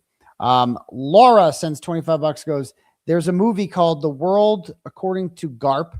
The Glenn Close character is a nurse in the war caring for a guy in a coma named T.S. Garp, Technical Sergeant Garp. She climbs on top of him to impregnate herself and has a son played by Robin Williams, who she names Garp. Okay. This is nuts. Like when 5150 gave framed photos to your family who she'd never met. Lauren is nuts. I met her at the trial line for Charles. Oh, that's right. Yes. She is nuts. And yes, we all know 5150 is a little nuts. But you know what? Whatever. I mean, she's got a chart. We're letting the legal system play that one out, you know? So we'll see what happens. Thank you very much for that one. What else do we have here? Where else was I? Armo sends $10, goes, no need for a call out. Just want to say thank you for staying in the good fight. Well, I don't have much of a choice. That's the thing. And, you know, my arraignment date was moved in New Jersey from August 19th through, and it has been moved to September 23rd, I want to say. So it must be really serious, whatever this is. But, you know, that Betterroll letter has them flustered. And because that's just the tip of the iceberg. Every day, as a result of that letter getting out there, we're getting more tips on the daily. There are more and more people who this individual reached out to and confided in and plotted with and showed that she was not a victim in any way, shape, or form. And and I'm so happy Brother Counsel did a stream on it today, and he was fired up. And Larry Foreman did a stream on it last night, and the Glare did a stream on it today. And more people are talking about this and what this person did and how, and I'm so happy about that because this is actually more outrageous than Canton. Like this is believe it or not, it's more outrageous. It's not as high profile because nobody gives a shit about this stupid woman. No one cares about this stupid woman. This is an attention seeking narcissist. That's it. And who victimized Paul O'Keefe. I mean, I don't know if victimized is the right word, but like sought him out for the purposes of public humiliation, told me he was the bad guy the whole time. And, you know, to me, I didn't like, she wanted to just shit on Paul. And then after here's the craziest part about that. So she sent me that picture of Paul with no shirt on. Right. And I publish it because I'm like, this is outrageous. This is insane. This guy's doing the murder victim's brother. This is wild. This guy could be such a moron. And I publish a story, but I don't have that picture without her sending it to me. Right. And she sends that to me to humiliate it. And she loved every second of him being publicly humiliated like that. And as it turns out, she tried to win Paul back because somebody posted a picture of Paul with the bathroom selfie and she commented underneath it. And she said, please take this down. This is so wrong what you're doing to him. He doesn't deserve this. His kids don't deserve to see that. And she took a screenshot of her comment saying that. Now, keep in mind, that picture's only out there because of her. And she's lecturing other people about sharing that screenshot. And so she then screenshots her comment and sends it to Paul after she's done this to him and is like, hey, look at me. I'm out here defending you. And then Paul responds, because we know this because she shared the screenshot of Paul's response. And Paul says, you ask one person to take a picture down after everything you've done to me, and you think I'm going to give you a pat on the head for that? He goes, please just leave me alone. and I'm like, wow, I actually feel bad for Paul O'Keefe now. And I'm like, Jesus, but not really, and it's like and then she sends that screenshot of Paul saying that to her to a third party, and is like, look at what an asshole he is. He's such an asshole. I'm out here trying to be nice and defending him. It's like, what? What? Again, if you're not following Kazi G, you're missing out on all this shit. Kazi G's been on this shit since day one. Okay. Me, I'm not going to be talking about it. I don't need any more shit. I have wanted nothing to do with this person ever since I exposed them back in October of whatever. Okay. And they have attempted to, it's just outrageous. One day I'll talk about it. It ain't going to be today. Ain't going to be today.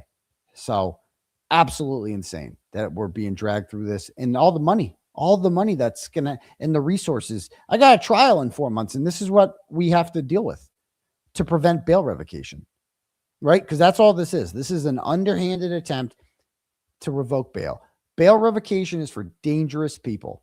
Okay. In Massachusetts, you're only supposed to get your bail revoked if you commit a new crime while you're out on bail and you are a danger to the community, right?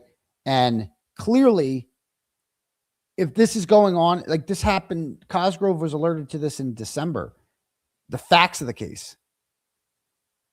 He didn't ask to revoke my bail, so it can't be that dangerous. If I'm so dangerous, I was indicted 2 weeks ago. We'll see. We'll see. The longer this goes on, the more ridiculous it gets. But anyway, we have real problems in Massachusetts to deal with. So back to this. Hillary sends $50. Thanks, Hillary. He goes, Turtleboy, keep fighting for freedom of speech. You are an amazing reporter, activist, and a comedian. Thank you. You make me laugh. How's the fly situation? You real? I had one fly today. One fly. He was a fast one, but we didn't see him. I had a lovely day today, actually. Well, after I saw the new theater, that was really cool, going out there and seeing that. Then I came home and picked up my son because my daughter's going to cheer practice a million miles away. And so pick him up. And let me tell you, these kids these days, it's not like back when we were. The summer vacation when I was a kid, all I wanted to do was go outside and play sports and swim. I couldn't swim. We didn't have a pool, so you just go in the sprinkler or something like that. That's all I wanted to do in the summer. It was the best. You couldn't keep me in the house if you wanted to because we had no cable. And even if we did have cable, my mom wasn't going to let me watch it anyway. So I go over to pick my son up today, like 4:15 or something like that. I'm like, let's go. We're going to go to my house. We're going to play basketball. I have a pool, for crying out loud. We're going to go swimming and we're going to make dinner. Okay. It's going to be great. We maybe even ride our bikes. Who knows? And he's like, no. What do you mean, no? I don't want to go. You're lying on the living room floor watching TV. What do you get up? What? No, they're just so lazy. Kids are just, that's all they want to do is just sit there. And I'm like, that's it. I turn the TV off. No more. This is what's going on here, kids these days. And then, you bring him over here and he's in a bad mood, right? We start playing basketball. He's like not trying his best. And then a kid from across the street who I used to coach basketball. I was his coach too. He's got the same name as my son. And he lives across the street from me. And he's a grade younger. And when I had him on the same team, there was Brady 1 and Brady 2. And so big Brady and little Brady. And so he came over and he's like, you want to play? And then his dad came over and his brother too. And so then he's like, you want to do 2-on-2? Sons against, dad and sons against dad and son. So that's what we did. And we played, it was Brady versus Brady and me against his dad. And obviously we don't score. We just all passing and shit like that. And my son won Very close game, 7-5. And then where he's all sweaty. He was there all of a sudden he wanted to play. All of a sudden he wanted to do shit. You just got to get him going. And then he's like, let's go in the pool. And then we went in the pool because he's wicked hot. And he dove for the first time today. He's been struggling with diving. I'm like, because every time he tries to dive, then he belly flops. And I'm like, he did his first dive today. So he was really proud of that. And he went all the way to the bottom of the pool and he got a ring at the bottom of the pool. So we had a really nice day, long and short of it. And we made him a cheese quesadilla. So that was my day. It was lovely. That's what life's all about right there. That's what life's all about. No TVs. No TVs. I'm like, they will sit there and they will watch TV all day. I'm like, especially in the summer. Summer, you're not going to get a chance. Weather sucks around here. You should be outside every second you can. When it's like this, I hate sitting inside in the summer. I hate it. I look outside in this beautiful weather. I'm like, I should just be sitting out there doing whatever, and whatever. So anyway, because we got to work on our game. Like if it was up to him, he would never practice ever. Kids are just lazy. They don't want to practice on their own. You have to make them do it. And they will appreciate that because they do want to get better. And there's no better feeling as an athlete and as a coach than watching the athlete get better at a sport. Like that's the thrill of coaching, is like watching kids get better, right? It makes you feel good, or that's what you're doing. And so like, I love that shit. I love it, but they're not going to do it on their own. Their natural inclination, kids, is to sit there and go on devices. That's what, if left to their own, that's what they will do. It is up to you as parents to say, no, we're not doing that shit anymore. Get outside. And they will fight you. They will fight you on that. But you gotta unplug that shit. You gotta unplug that shit. Let's go. So anyway, parenting tip of the day right there. All right, next.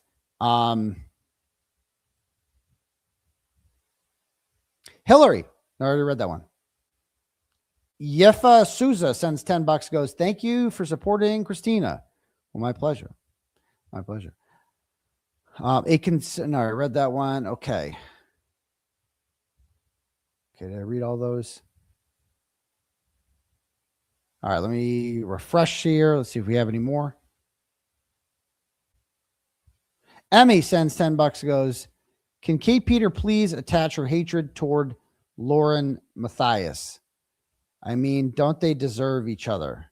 Yeah, I mean, she has no interest in exposing. She would defend Lauren Matthias because that's her natural inclination, is to defend anybody who I'm going after. Anyone. That's why she defends the McAlberts. That's it. Nicole sends $10, goes, love watching you and people that support you. But after a few years, my family are not so LOL. But I've come this far, so tough luck. Love the purple brows better. I know. I got to get the purple brows. They were brown. They were actually brown brows. So thank you for that. All right. Any cash apps we have here? Hold on. Best turtle ever. Okay.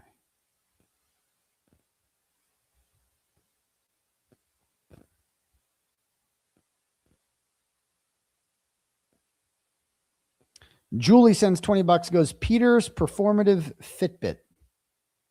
Peter's performative Fitbit. I don't get it. Thank you, Julie. Kelly sends $10, goes, I just wanted to say that I adore you. Well, thank you, Kelly. That's very sweet. I adore you too. Appreciate that. Okay. All right, cool. Let me see membership stuff here. Okay. New member, Indy. Welcome aboard. Indy Cindy, 33. Justin, Just Whistling Dixie, member for 1 month. We stand with Christina. Turtleboy was right. Excellent. James Lynch, thanks for tossing out a membership. Congrats to the winner. And congrats to the 10 winners that Felicia gave out and the 5 winners that Christina gave out. You're all winners in my book, but don't forget to renew. Don't forget to renew. Don't just do the free one. Don't do the free trial. Renew. Let's go. Christina also already had that one. Gogi is a new member. Thank you very much. Red House Media says free Turtleboy now. We're trying, dude. We're trying. We got some lawyers working on that. Thank you.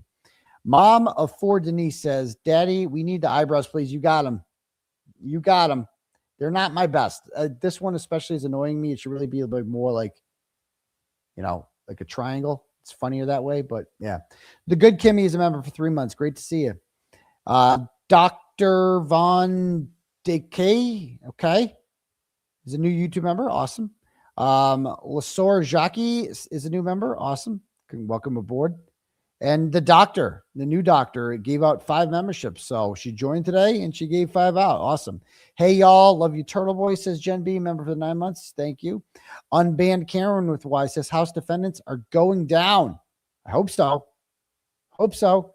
Yellow Lead Bettero says she is such a fake gross human. You didn't stay with her at the ER in a trauma situation. Can you believe that? We're kind of glossing over that she's just like, yeah, so Grayson, my producer's brother, died today, and I just dropped her off there and went right back to the Clancy trial. Couldn't miss out. Okay. Hillary gives 5 memberships. Thank you. Josephine says, imagine if you did a 9-hour live for every hater that did way worse than this. I know. Imagine that. Imagine I did a 9-hour live, like crying about, pick your poison, pick one, Krusty or whatever. At least when I did my Valid Truth Journey about 5150, at least I didn't cry. At least I didn't, and she did some fucked up shit to me, man. Real fucked up shit. I still can't believe the shit she did. It's wild. So thank you. Ruth Ann says, thank you, Turtleboy, for having Christina on to tell her story. You are the best. Well, thank you, Ruth Ann. AKA the cat lady says, LM told Christina to take down the videos or she is going public with this bullshit.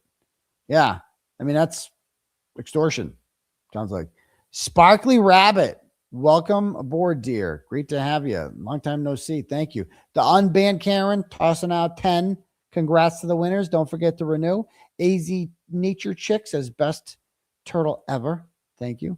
And Auntie Lore says, great show. I appreciate that. And let me tell you, people are like, oh, BLT's going off on you tonight, blah, blah. Maybe we'll do some of that in the bus stop live in the morning. Some people have said to me, you should stop dunking on them. You should stop shitting on them. You're just giving them attention that they want. But I'm like, yeah, but it's fun. It's really fun. I really enjoy it. It's just like, and the one I really want to dunk on is Machado. Machado is just such a piece of shit. She's getting up there to true piece of shit territory. I held my tongue on her for a while because I didn't want to give her attention. She didn't deserve it. But she's getting to indefensible. Indefensible. How anyone and she's losing them too. You'll see some of these people that I see are attacking Bay Harbor Beauty, Arkansas Bestie. It's coming. It's coming with her. She cannot stand any dissent. You saw what she did with Cyberchick. Right? The way she treated her. Then the one little, you said something in my chat that is not approved, and I am going to destroy you unless you publicly get down on and bend the knee to me. And you are going to be, and she will do that to all of them. Any perceived slight, right? Telling you, she went away for vacation. Arkansas Bestie starts her own channel. She's not going to like that. She is not going to like that. I'm telling you right now. She is not going to like Bay Harbor Beauty not being in her chat nearly enough. She ain't going to like that. And of course, we saw today, right? And that's what we need a massive unsubscribe campaign. Just unsubscribe to that shit. It's how can you honestly be like, oh, I support Aidan and Jess? How can you do that? How can you do that after seeing shit like this that I posted earlier? Okay. This is Krusty posted this today. And by the way, turned it down. Okay. So she posted this. That's a no for me, dog. Okay. So what is this? Let's see. So it goes, in case you guys can't see this. Hi, Kate. It's Moons. Jess Machado's acting producer while she's on vacation. Acting producer? Jess has under 10,000 subscribers and drives around yelling into a phone and talking shit about people. What do you need a producer? What are you, like, what are you, Diane Sawyer? Like a producer? You have a rep? What? Okay. And so reaches out to Krusty Panties. Jess wanted me to reach out and see if you'd be open to joining her show as a surprise guest Sunday at around 8:30 Eastern time. The idea is for you to catch her up on everything that she missed this week from your perspective. It will be a relaxed chat and won't take more than an hour. Defend that, besties. Go ahead. Defend that one. Do it. Defend that one. This is what, don't forget, this is just a small sample. This is what she said when my mom died, after finding out my mother died. The world is a better place without Turtleboy's mother. Thank God she is dead. I'm hearing that after using her to try to get out of jail, it fails because no one cares what that useless, decrepit piece of shit had to say about her useless son. That Turtleboy killed her with all the stress, shame that he caused her. First good thing he's ever done, in my opinion. That's what she said. That's what she said. I mean, this is one of a million things I could show you that just called the foreman and Uncle Tom, like the worst, the ugliest person in the world. And Jess Machado, that fat, useless, disgusting glob of shit. That's what Jess Machado is. And I'm sick of holding it in. I'm sick of holding it in with her. She is a pig, a pig. And I am ashamed that I would ever associate with her. She was never my friend. She is a disgusting, useless slob who cannot stop eating on her show, by the way. And it's gross. Every time I have to listen to her chew, I have to listen to this pig driving around, yelling into a phone, eating a bagel. And I'm sick of her. I am sick of her shit. Okay? And I've been holding this shit in because I don't want to give her attention. Nah, I'm done with that. Pig. Pig. Anyone associating with her or so, I'm a bestie. No, you're a piece of shit.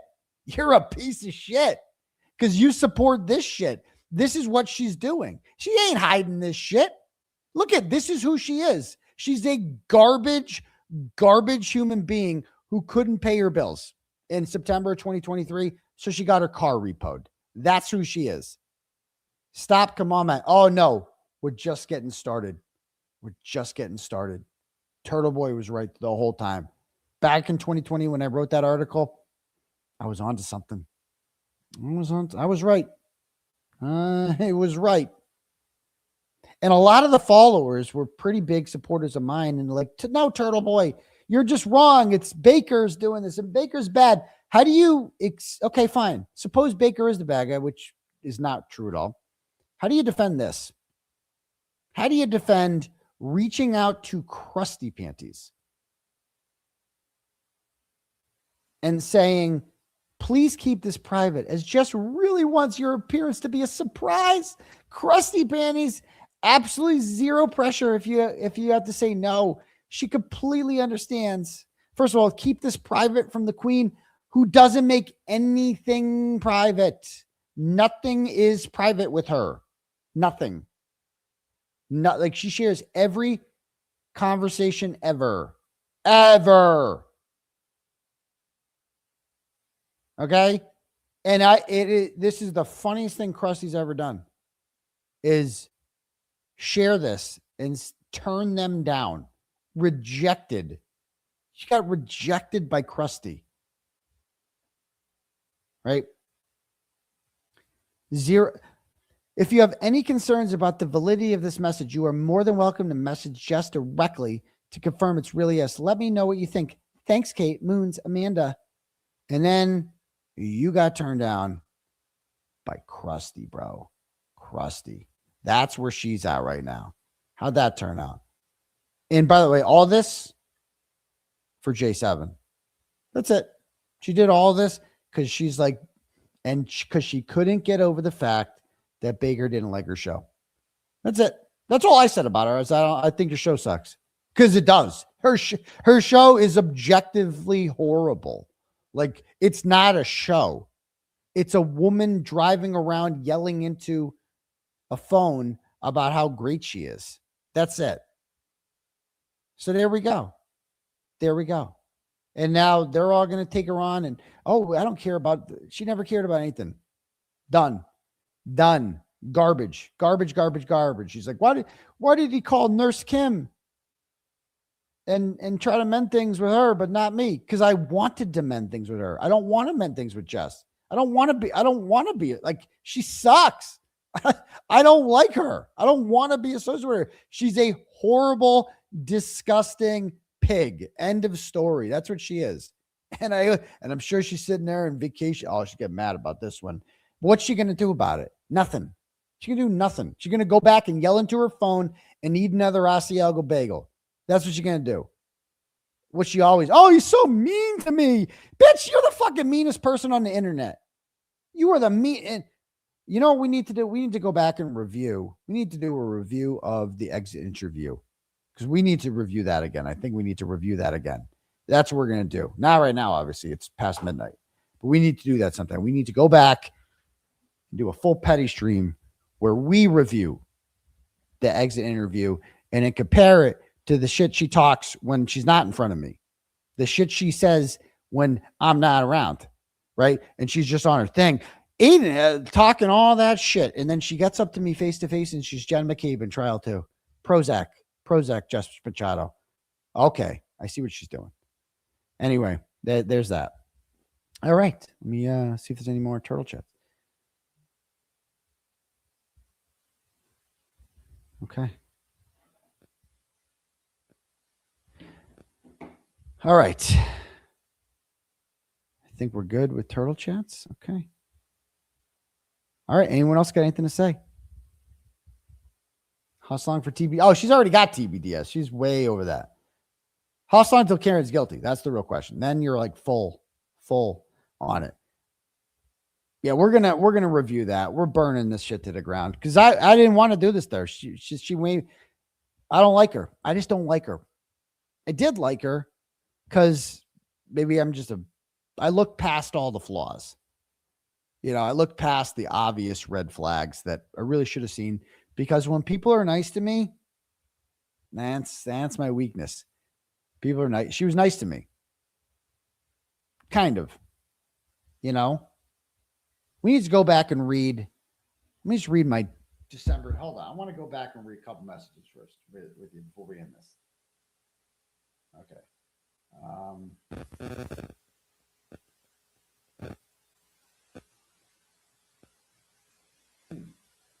Let me search on my phone. Because she likes reading messages. Let's read some messages out loud, shall we?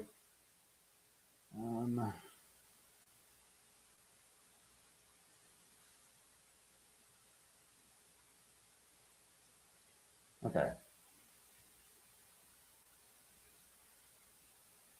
All right.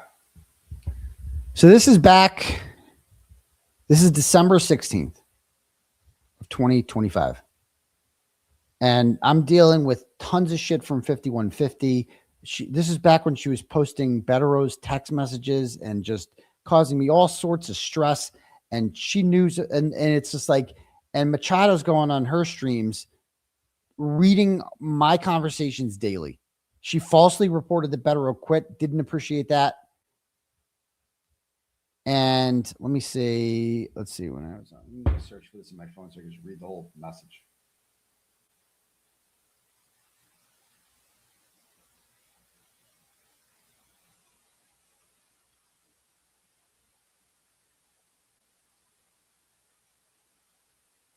Okay.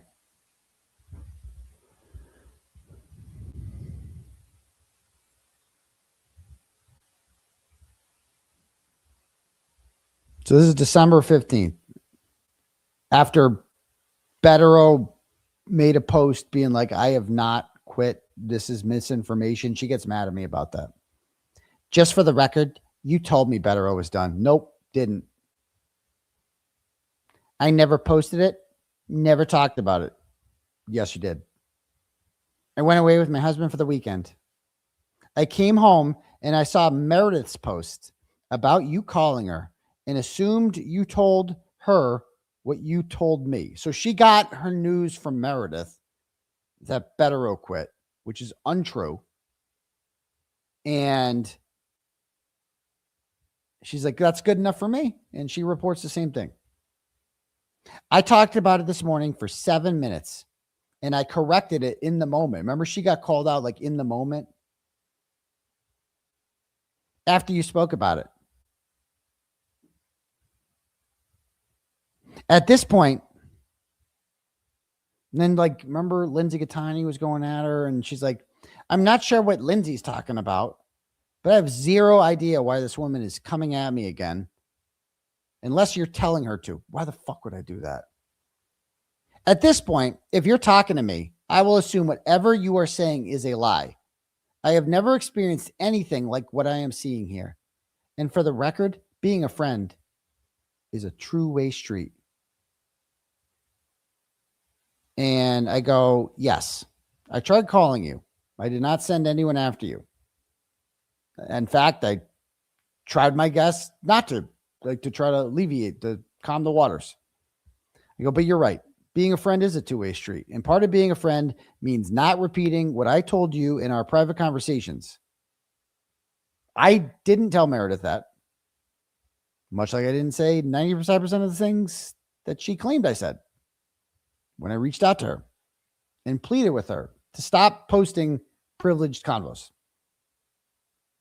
Considering all the stress I'm under that no one else can possibly relate to, you would think that being a friend wouldn't include causing me more problems that have very serious real world consequences. Like, you are causing me stress. You are posting shit and opening your fat mouth about shit. Okay. I covered for the Olivia Flip audio at the expense of my own reputation. Oh, poor you. Life must be so hard. And you sent Meredith a text showing I lied. You played the audio and I never admitted that I heard it from you. Where the fuck else would you hear it from? Where it matters, I have done more than my fair share protecting you, and with pride.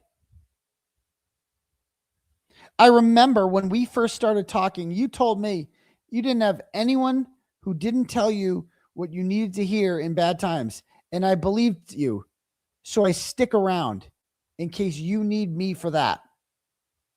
Oh yeah. First of all, like, this is manipulation when they're like, so you need me. Oh yeah, you need me. No one else tells you what you need to hear except me, because I really care about you. The reality is you are making so many bad decisions. What bad decision was I making? She was the one posting the shit publicly. It's overwhelming. I actually worried about you all night last night because I saw that you were drinking at the game. I was at the Patriots game. Oh no, drinking at a game. After canceling your show. I am that worried about you. For me, I share with my audience as a service. So she just shares my private information as a service because they care about you as well. But I share a fraction of what I know.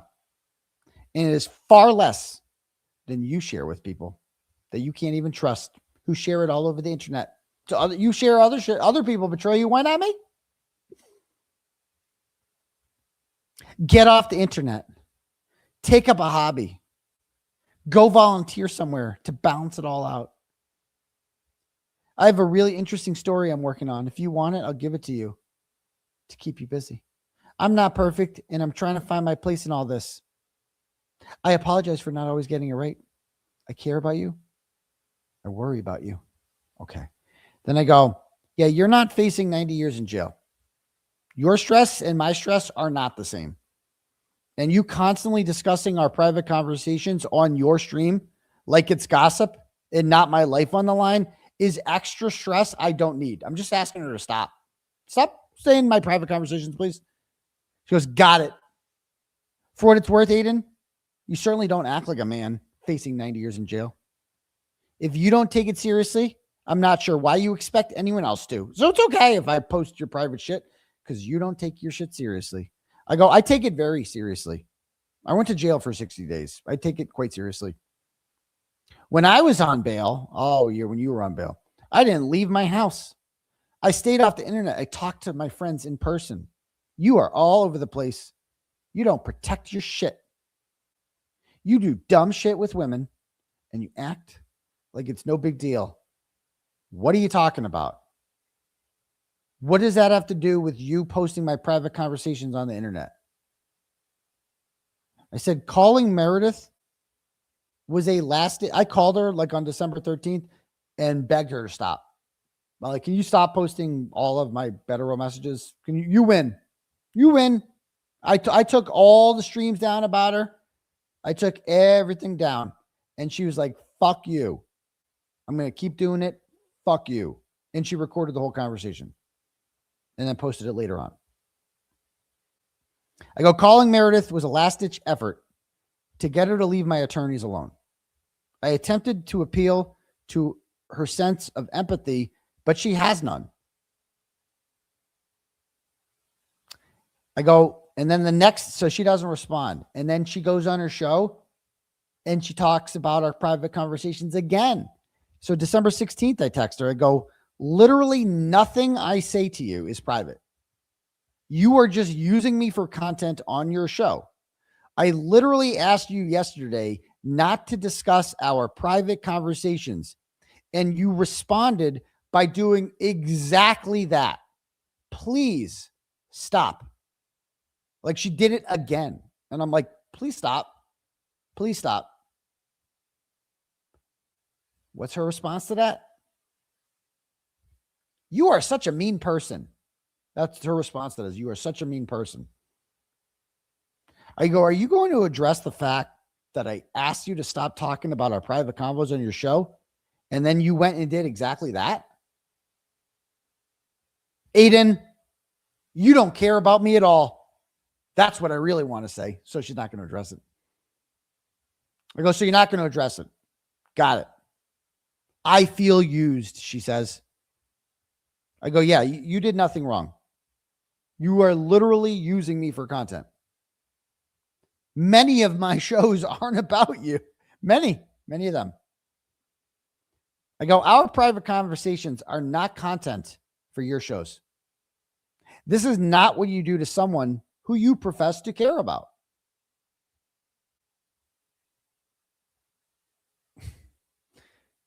So no, instead of saying sorry, this is what she says. Private, you told me you fucked Meredith the day before the Wilbur. I never said a word. Oh, you want a cookie for not saying something? It wasn't the day before, too. It was like a week before. I go, what does that have to do with what you said today? You know?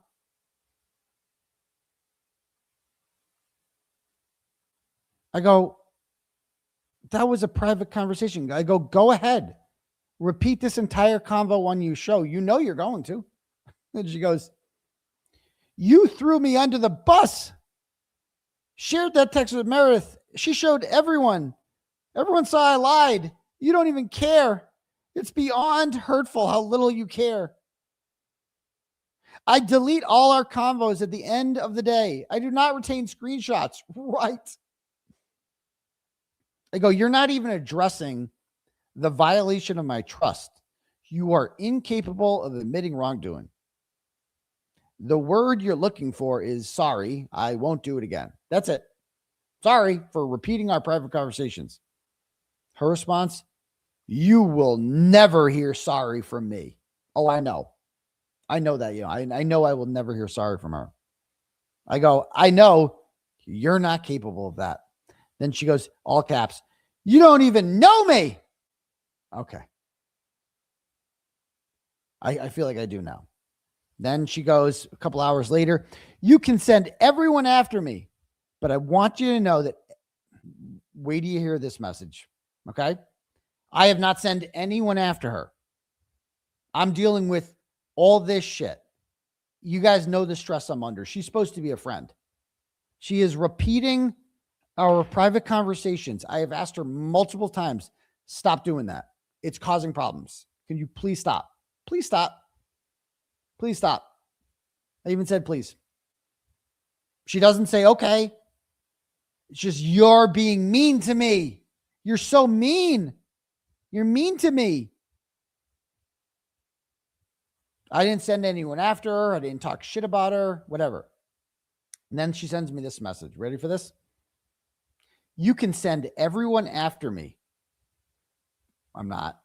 But I want you to know, every time you do, I am going to think of your mom and choose to show you kindness and not respond. So every time I send someone after her, which I wasn't doing, she then mentions my dead mother and says, because she's so great. Every time you send someone after me, I'm going to think of your mom and chose to show you kindness and not respond. That's what she puts. I go, I haven't sent a single person after you. And she goes, that's all I'm going to say. She actually said that. You want to do screenshots? We'll share that screenshot. That's insane for her to say. Talk about manipulative to say that. I go, it's just ironic because I haven't said a negative word about you publicly or privately, and I hadn't. In fact, I've said the exact opposite. But you use your platform to take shots at me constantly and try to turn people against me, which she did. I had people, she went on her show and was like, Aidan yelled at me last night on the phone. And then I got bunions in my inbox being like, why are you yelling at Jets? I'm like, why do you know about our conversation? Why I'm dealing with all this and you're sending bunions after me. I go, I cannot believe how much of our private conversations that you're airing on your streams. And you're not the least bit sorry about it. You said that. I'll never hear sorry from you. You see literally nothing wrong with it. And have the nerve to say that I'm a bad friend. Wild. Then she goes, I'm not some dumb bitch. None of this spin works on me. I promise you it doesn't. I go, no, you're not dumb. You're just incapable of listening to what I'm saying. You don't care about my concerns at all. You are incapable of being sorry for violating my privacy.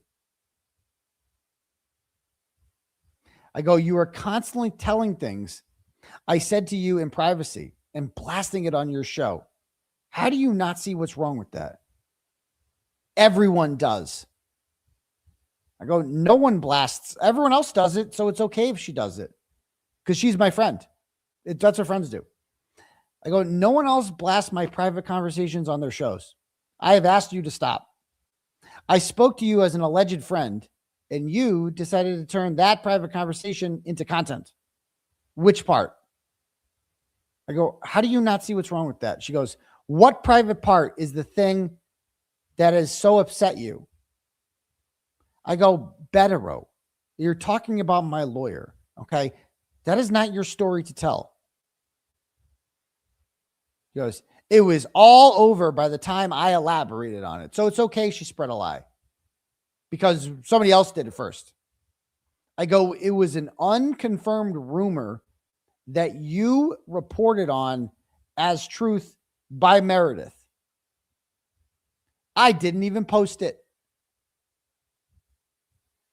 I go, I didn't even tell her that either. Wait, are you fucking saying I told her? No, I'm not saying that.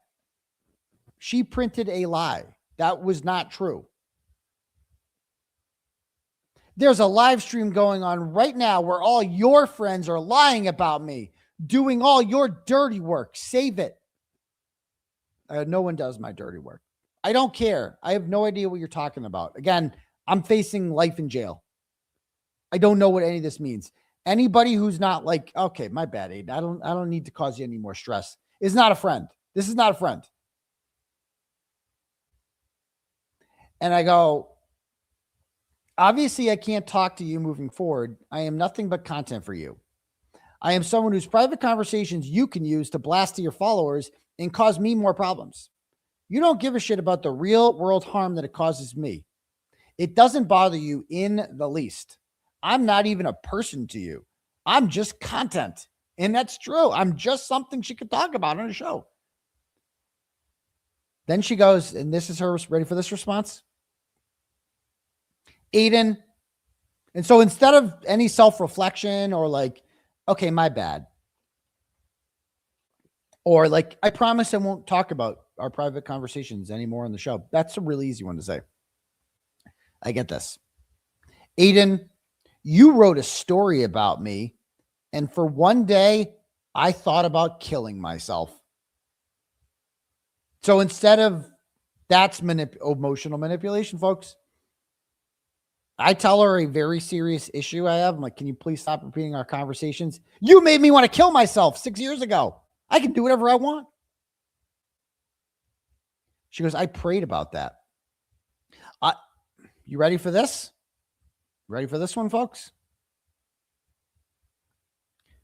I always felt God was telling me to befriend you, to show you there was another way to do things. I held on for a long time, even when I knew things you did were wrong. Even after you fucked me over, I still believe that you need grace and support. But you aren't the only one who gets to say whatever the fuck you want on a live stream. So God himself spoke to her and told her, Jess Machado,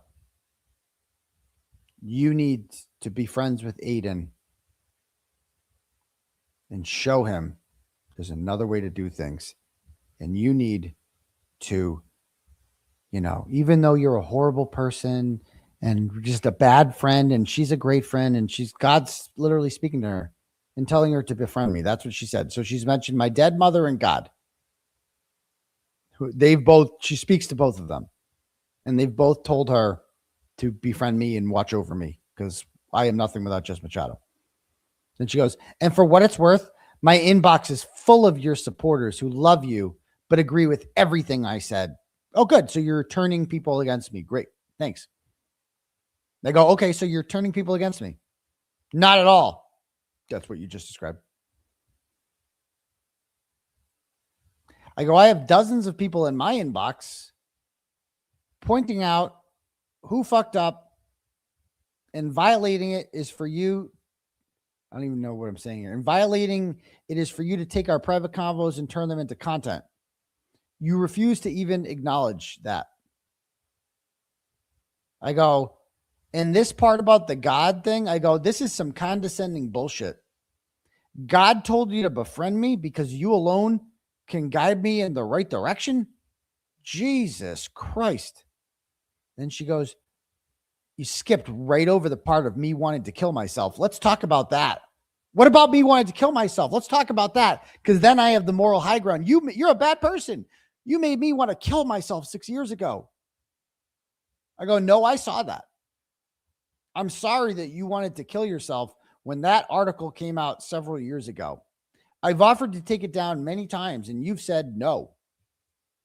But you're not going to use that as emotional blackmail and ignore the only issue I have, repeating our conversations. This is all just me asking her, can you stop repeating our conversations? And next thing you know, she's talking to God, talking to my dead mom. I'm never going to say sorry. She goes, you are not sorry, she says. She can't give up that article. Emotional blackmail? Aidan, I am sorry. This whole conversation is too much.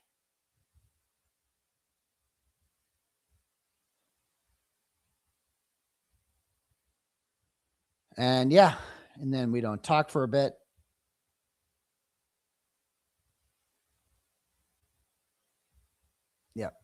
Okay.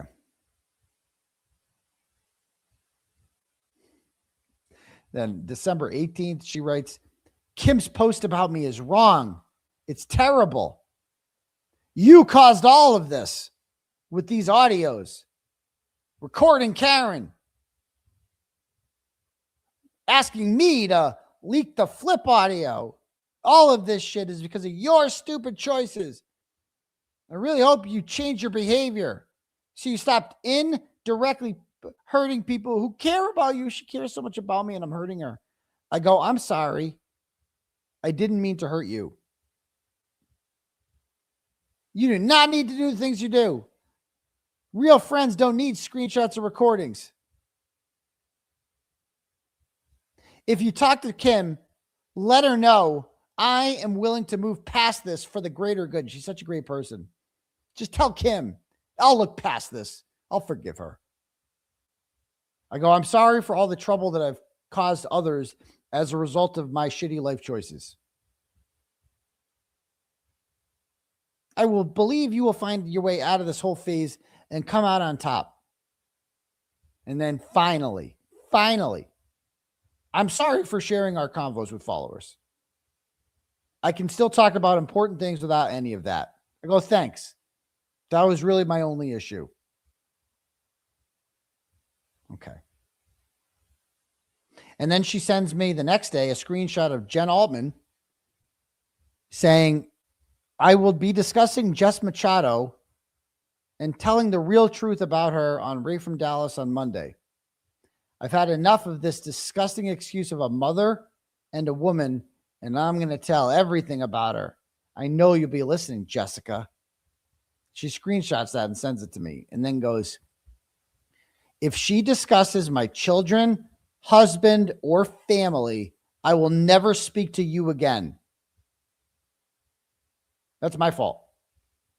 If Jen Altman talks shit about her on Ray from Dallas, that's in other words, go put a stop to this.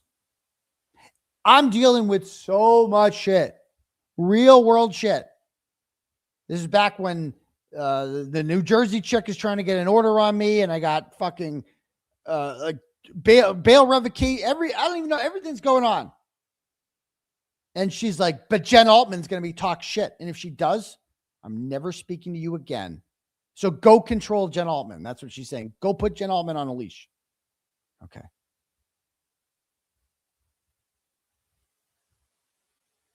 Yeah. Yeah. So anyway, that's that. So that's her. So that's, I mean, those messages are wild. Then that I go back and I read these and I'm like, how did I not see this shit? How did I not see this shit? And I'm like here apologizing to her. I'm so sorry. And I'm such an idiot, you know? But anyway, it's like, I just don't need, I don't need this shit. I don't need this shit. And she's like, you know, the whole, I'm going to say that I haven't even told everybody this about you. Say whatever the fuck you want about me, bitch. You can't hurt me. Say whatever you want about me. I don't care. Oh, you're going to talk some shit and gossip. First of all, most of the shit you say is made up. I don't care. Nobody cares about anything you say. Anyway. All right. Let me see if we have any more turtle chats, then we'll call it a night. Yeah, we got one. Steph sends $50 and then goes, she really thought she was the female Turtleboy. She said so. We got no room for your toxic, divisive BS here, Machado. Free Turtleboy. Well, thank you very much for that. I know I don't think I'm an idiot. I'm just trying to like smooth things over, but like, fine, I'm an idiot, you know? It's like, but that's like beating you down. It's just like, okay, fine. I'm an idiot. Like you're perfect. I'm an idiot. You know, what do you want me to say? God doesn't talk to me. I don't talk to my dead mother like you do. I don't have that kind of relationship with her. You do apparently. That's crazy. All right. Anyway, anybody else got anything to say before we call it a night? It was long overdue. Enough of this cow. You got to put her out the pasture. Done. She deserves the same scoring Krusty and them are getting. She's a piece of trash from Fall River. Just a gluttonous pig with a huge mouth who wants to run her cock kisser, schmuck kisser. all the time, and just enough. Go do that. Go do your thing. Talk with your bunions over there. Good luck. Good luck. Good luck with your thing when you can't mooch off of me no more. See how that goes. Your numbers are way down. Your subscribers are way down. You ain't making money. You have a producer called Moons. You're begging Krusty Panties to come on your show, and she rejected you and shared the screenshot publicly. Ouch! Ouch! Ouch! Ouch! Ouch! So, check my Cash App. All right, last one.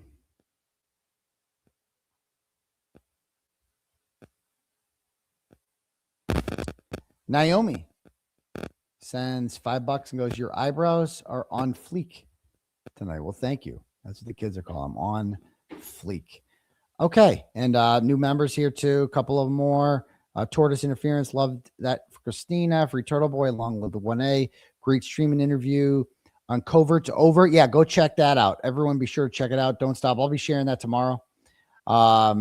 Casey KG says, yesterday, Lauren with the good teeth saved the turtle that was almost roadkill. All right. St. Francis and St. Laurent protecting the animals. God bless her. Great show, says Auntie Laura. Thank you. AZ Turtle Chick says, best turtle ever. Awesome. All right, ladies and gentlemen, I am going to go hit the head or hit the hay. Hit the head means taking a leak. But we'll see you guys all. What is it? Randall's talking mad shit about you in the bus stop this morning. I don't care. James Jackson invited me on. You say a nice thing about someone, and that's the thing with Randall. It's like that's Randall being Randall. It's like that's the kind of guy he is. He can be good sometimes, and then he can be.